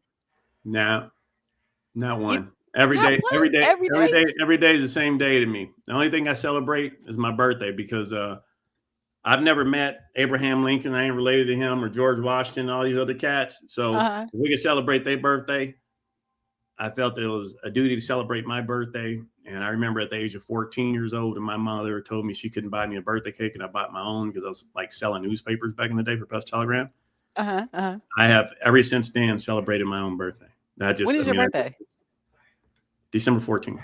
December 14th. So what is the best thing you've done for your birthday? Because I am the same way with birthdays. That's why I asked Yeah, it. I When is can't it? tell all that. Let me get on that. I've done everything I wanted to do on my birthday. It really Probably beyond that. Probably beyond Hmm. that. Way I'm sure beyond there's. it. So the only thing I have left to do is like I've been to 48 out of the 50 states. So I do want to go to those last two states. So I'm thinking about doing that for my birthday this year. So you always got to just have an experience. That's the key thing. You Because should I you mean, should do it. I've been to 42. I just refuse to go to some of the other ones. Just absolutely no reason for me to go. I'm not but going to any of the Dakotas. I have no need for me to go there. I'm all that's good. funny. Only I got North Dakota to go, and I have Oregon. That's Oregon's it. not bad. I was Yep. Oregon. I was up there for a little bit for work. Okay. That ain't too Okay. bad. But Okay. yeah, but some of them cold places, yeah, I think my autoimmune disease doesn't work with me very well in the cold. I know that's right. Well, my friend, thank you so much for your time here today. And where can people find you if they want to connect with you with your show, with the Redefined radio podcast, or at all if they want to connect with you? What where can they actually find Oh, you? I'm still on Facebook. My name, I am who I am. I'm Alexander M. Harris. I don't change. Mm-hmm. That's Redefine Radio is my podcast. I just started actually this month. Now we're Okay. in a transition of doing a lot of. I got sponsored by a film studio that's kind of working with me to help build that. They like what's going on. Congratulations. So Yes. that's literally been in 3 weeks old, I believe, about 4 weeks old. So Okay. and then Facebook, everything else like everyone else, just my name, nothing changed, just who I am. Love it. And so the great thing is you've served our country. You've actually took your time during our audience today. And I just thank you, my friend. So I am going to ask for a testimonial after we finish and let me know how your experience was. But hopefully you enjoyed the actual connection here talking live with Adrian Mays. You better believe it. Keep it going, Miss Mays. You know Absolutely. it. You know it, my friend. Thank you so much for your time here as well. Yes, ma'am. Thank you all who came. Let's go! Every veteran having their own digital command center. Alex Harris, come on! This conversation, it was more than I even could imagine because I didn't know what was going to happen. We had to play it by ear. We had some technology issues. Y'all saw me talk through some things, and hey, it's live. That's what we do. But the great thing is, mindset plays a major part in one's success. That's what Talia actually wants to actually drop. It's so true. And the mindset that Alice had, listening to his story, of course, we don't know what to expect. That's why I love doing these conversations.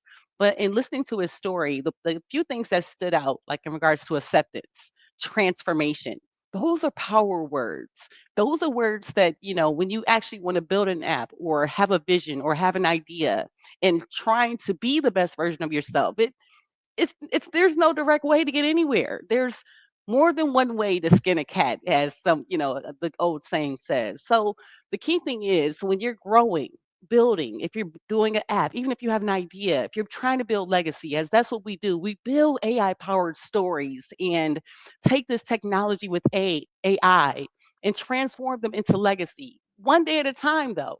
Because again, you can't, these things don't happen overnight. Things happen because you put in the work, you put in the consistency. We talked about a lot here today, and hopefully you enjoyed this conversation because again, the VA navigator, be able to share this with let me make sure, the VA claim navigator, that is correct. So make sure you share this information if you don't have it with anyone that's a veteran or anyone that can help out in regards to growing and building. Because again, like Miss Vicky said, thank you so much, Miss Vicky, for being a part of it in the actual interaction as well. Because it's the only way it's awesome is if we actually interact and be a part of it together. So you all showing up live, being a part of the conversation, being able to cheer Alex on.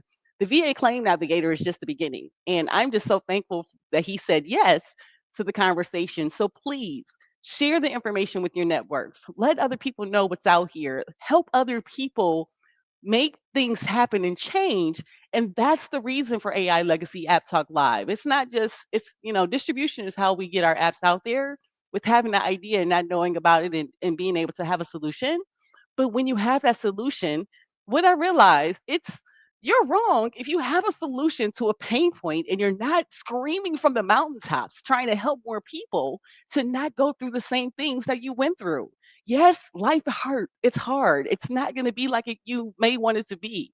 But the key thing is finding a community of cheerleaders, like what Justin Burns built with AI. I'm never going to stop talking about it because again, when people do things in your life, when God sends you angels, you're supposed to yell from the mountaintops to join and have as many people get a part as possible. So I'm reading the Bible. It's in there.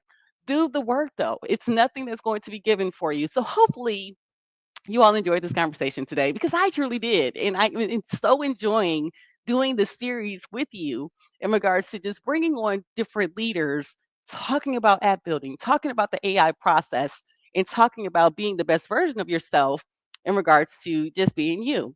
So it's so awesome today. I don't know if Miss Emma's still here, but we have Miss Emma coming up next week.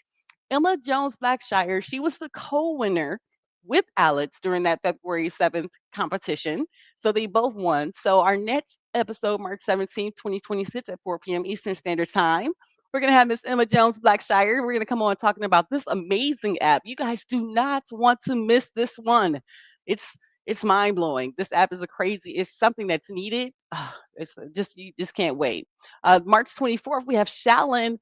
I'm gonna call her Shallon V because I don't want to mess up her last name. She's coming on March 24th. She's an amazing VA assistant that works with us as part of the AI family. She helps the communication, the flow. Justin's right hand in regards to communication. Amazing. My sister is going to come on and talk about her journey and becoming of where she is now and being a part of the Apps Built with AI family.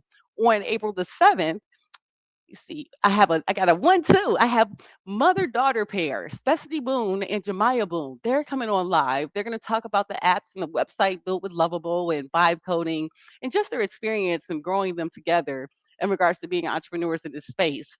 It's Everything is evolving how it's supposed to be. And make sure you register for to not miss out on any of these different episodes that are coming up.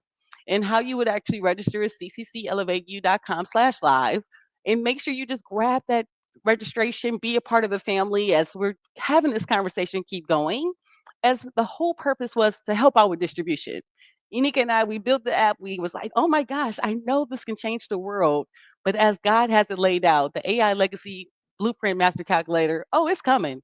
The way that God has it developing, I love it. Oh, I love it. We're going to help the world, this millionaire. I love this journey called life.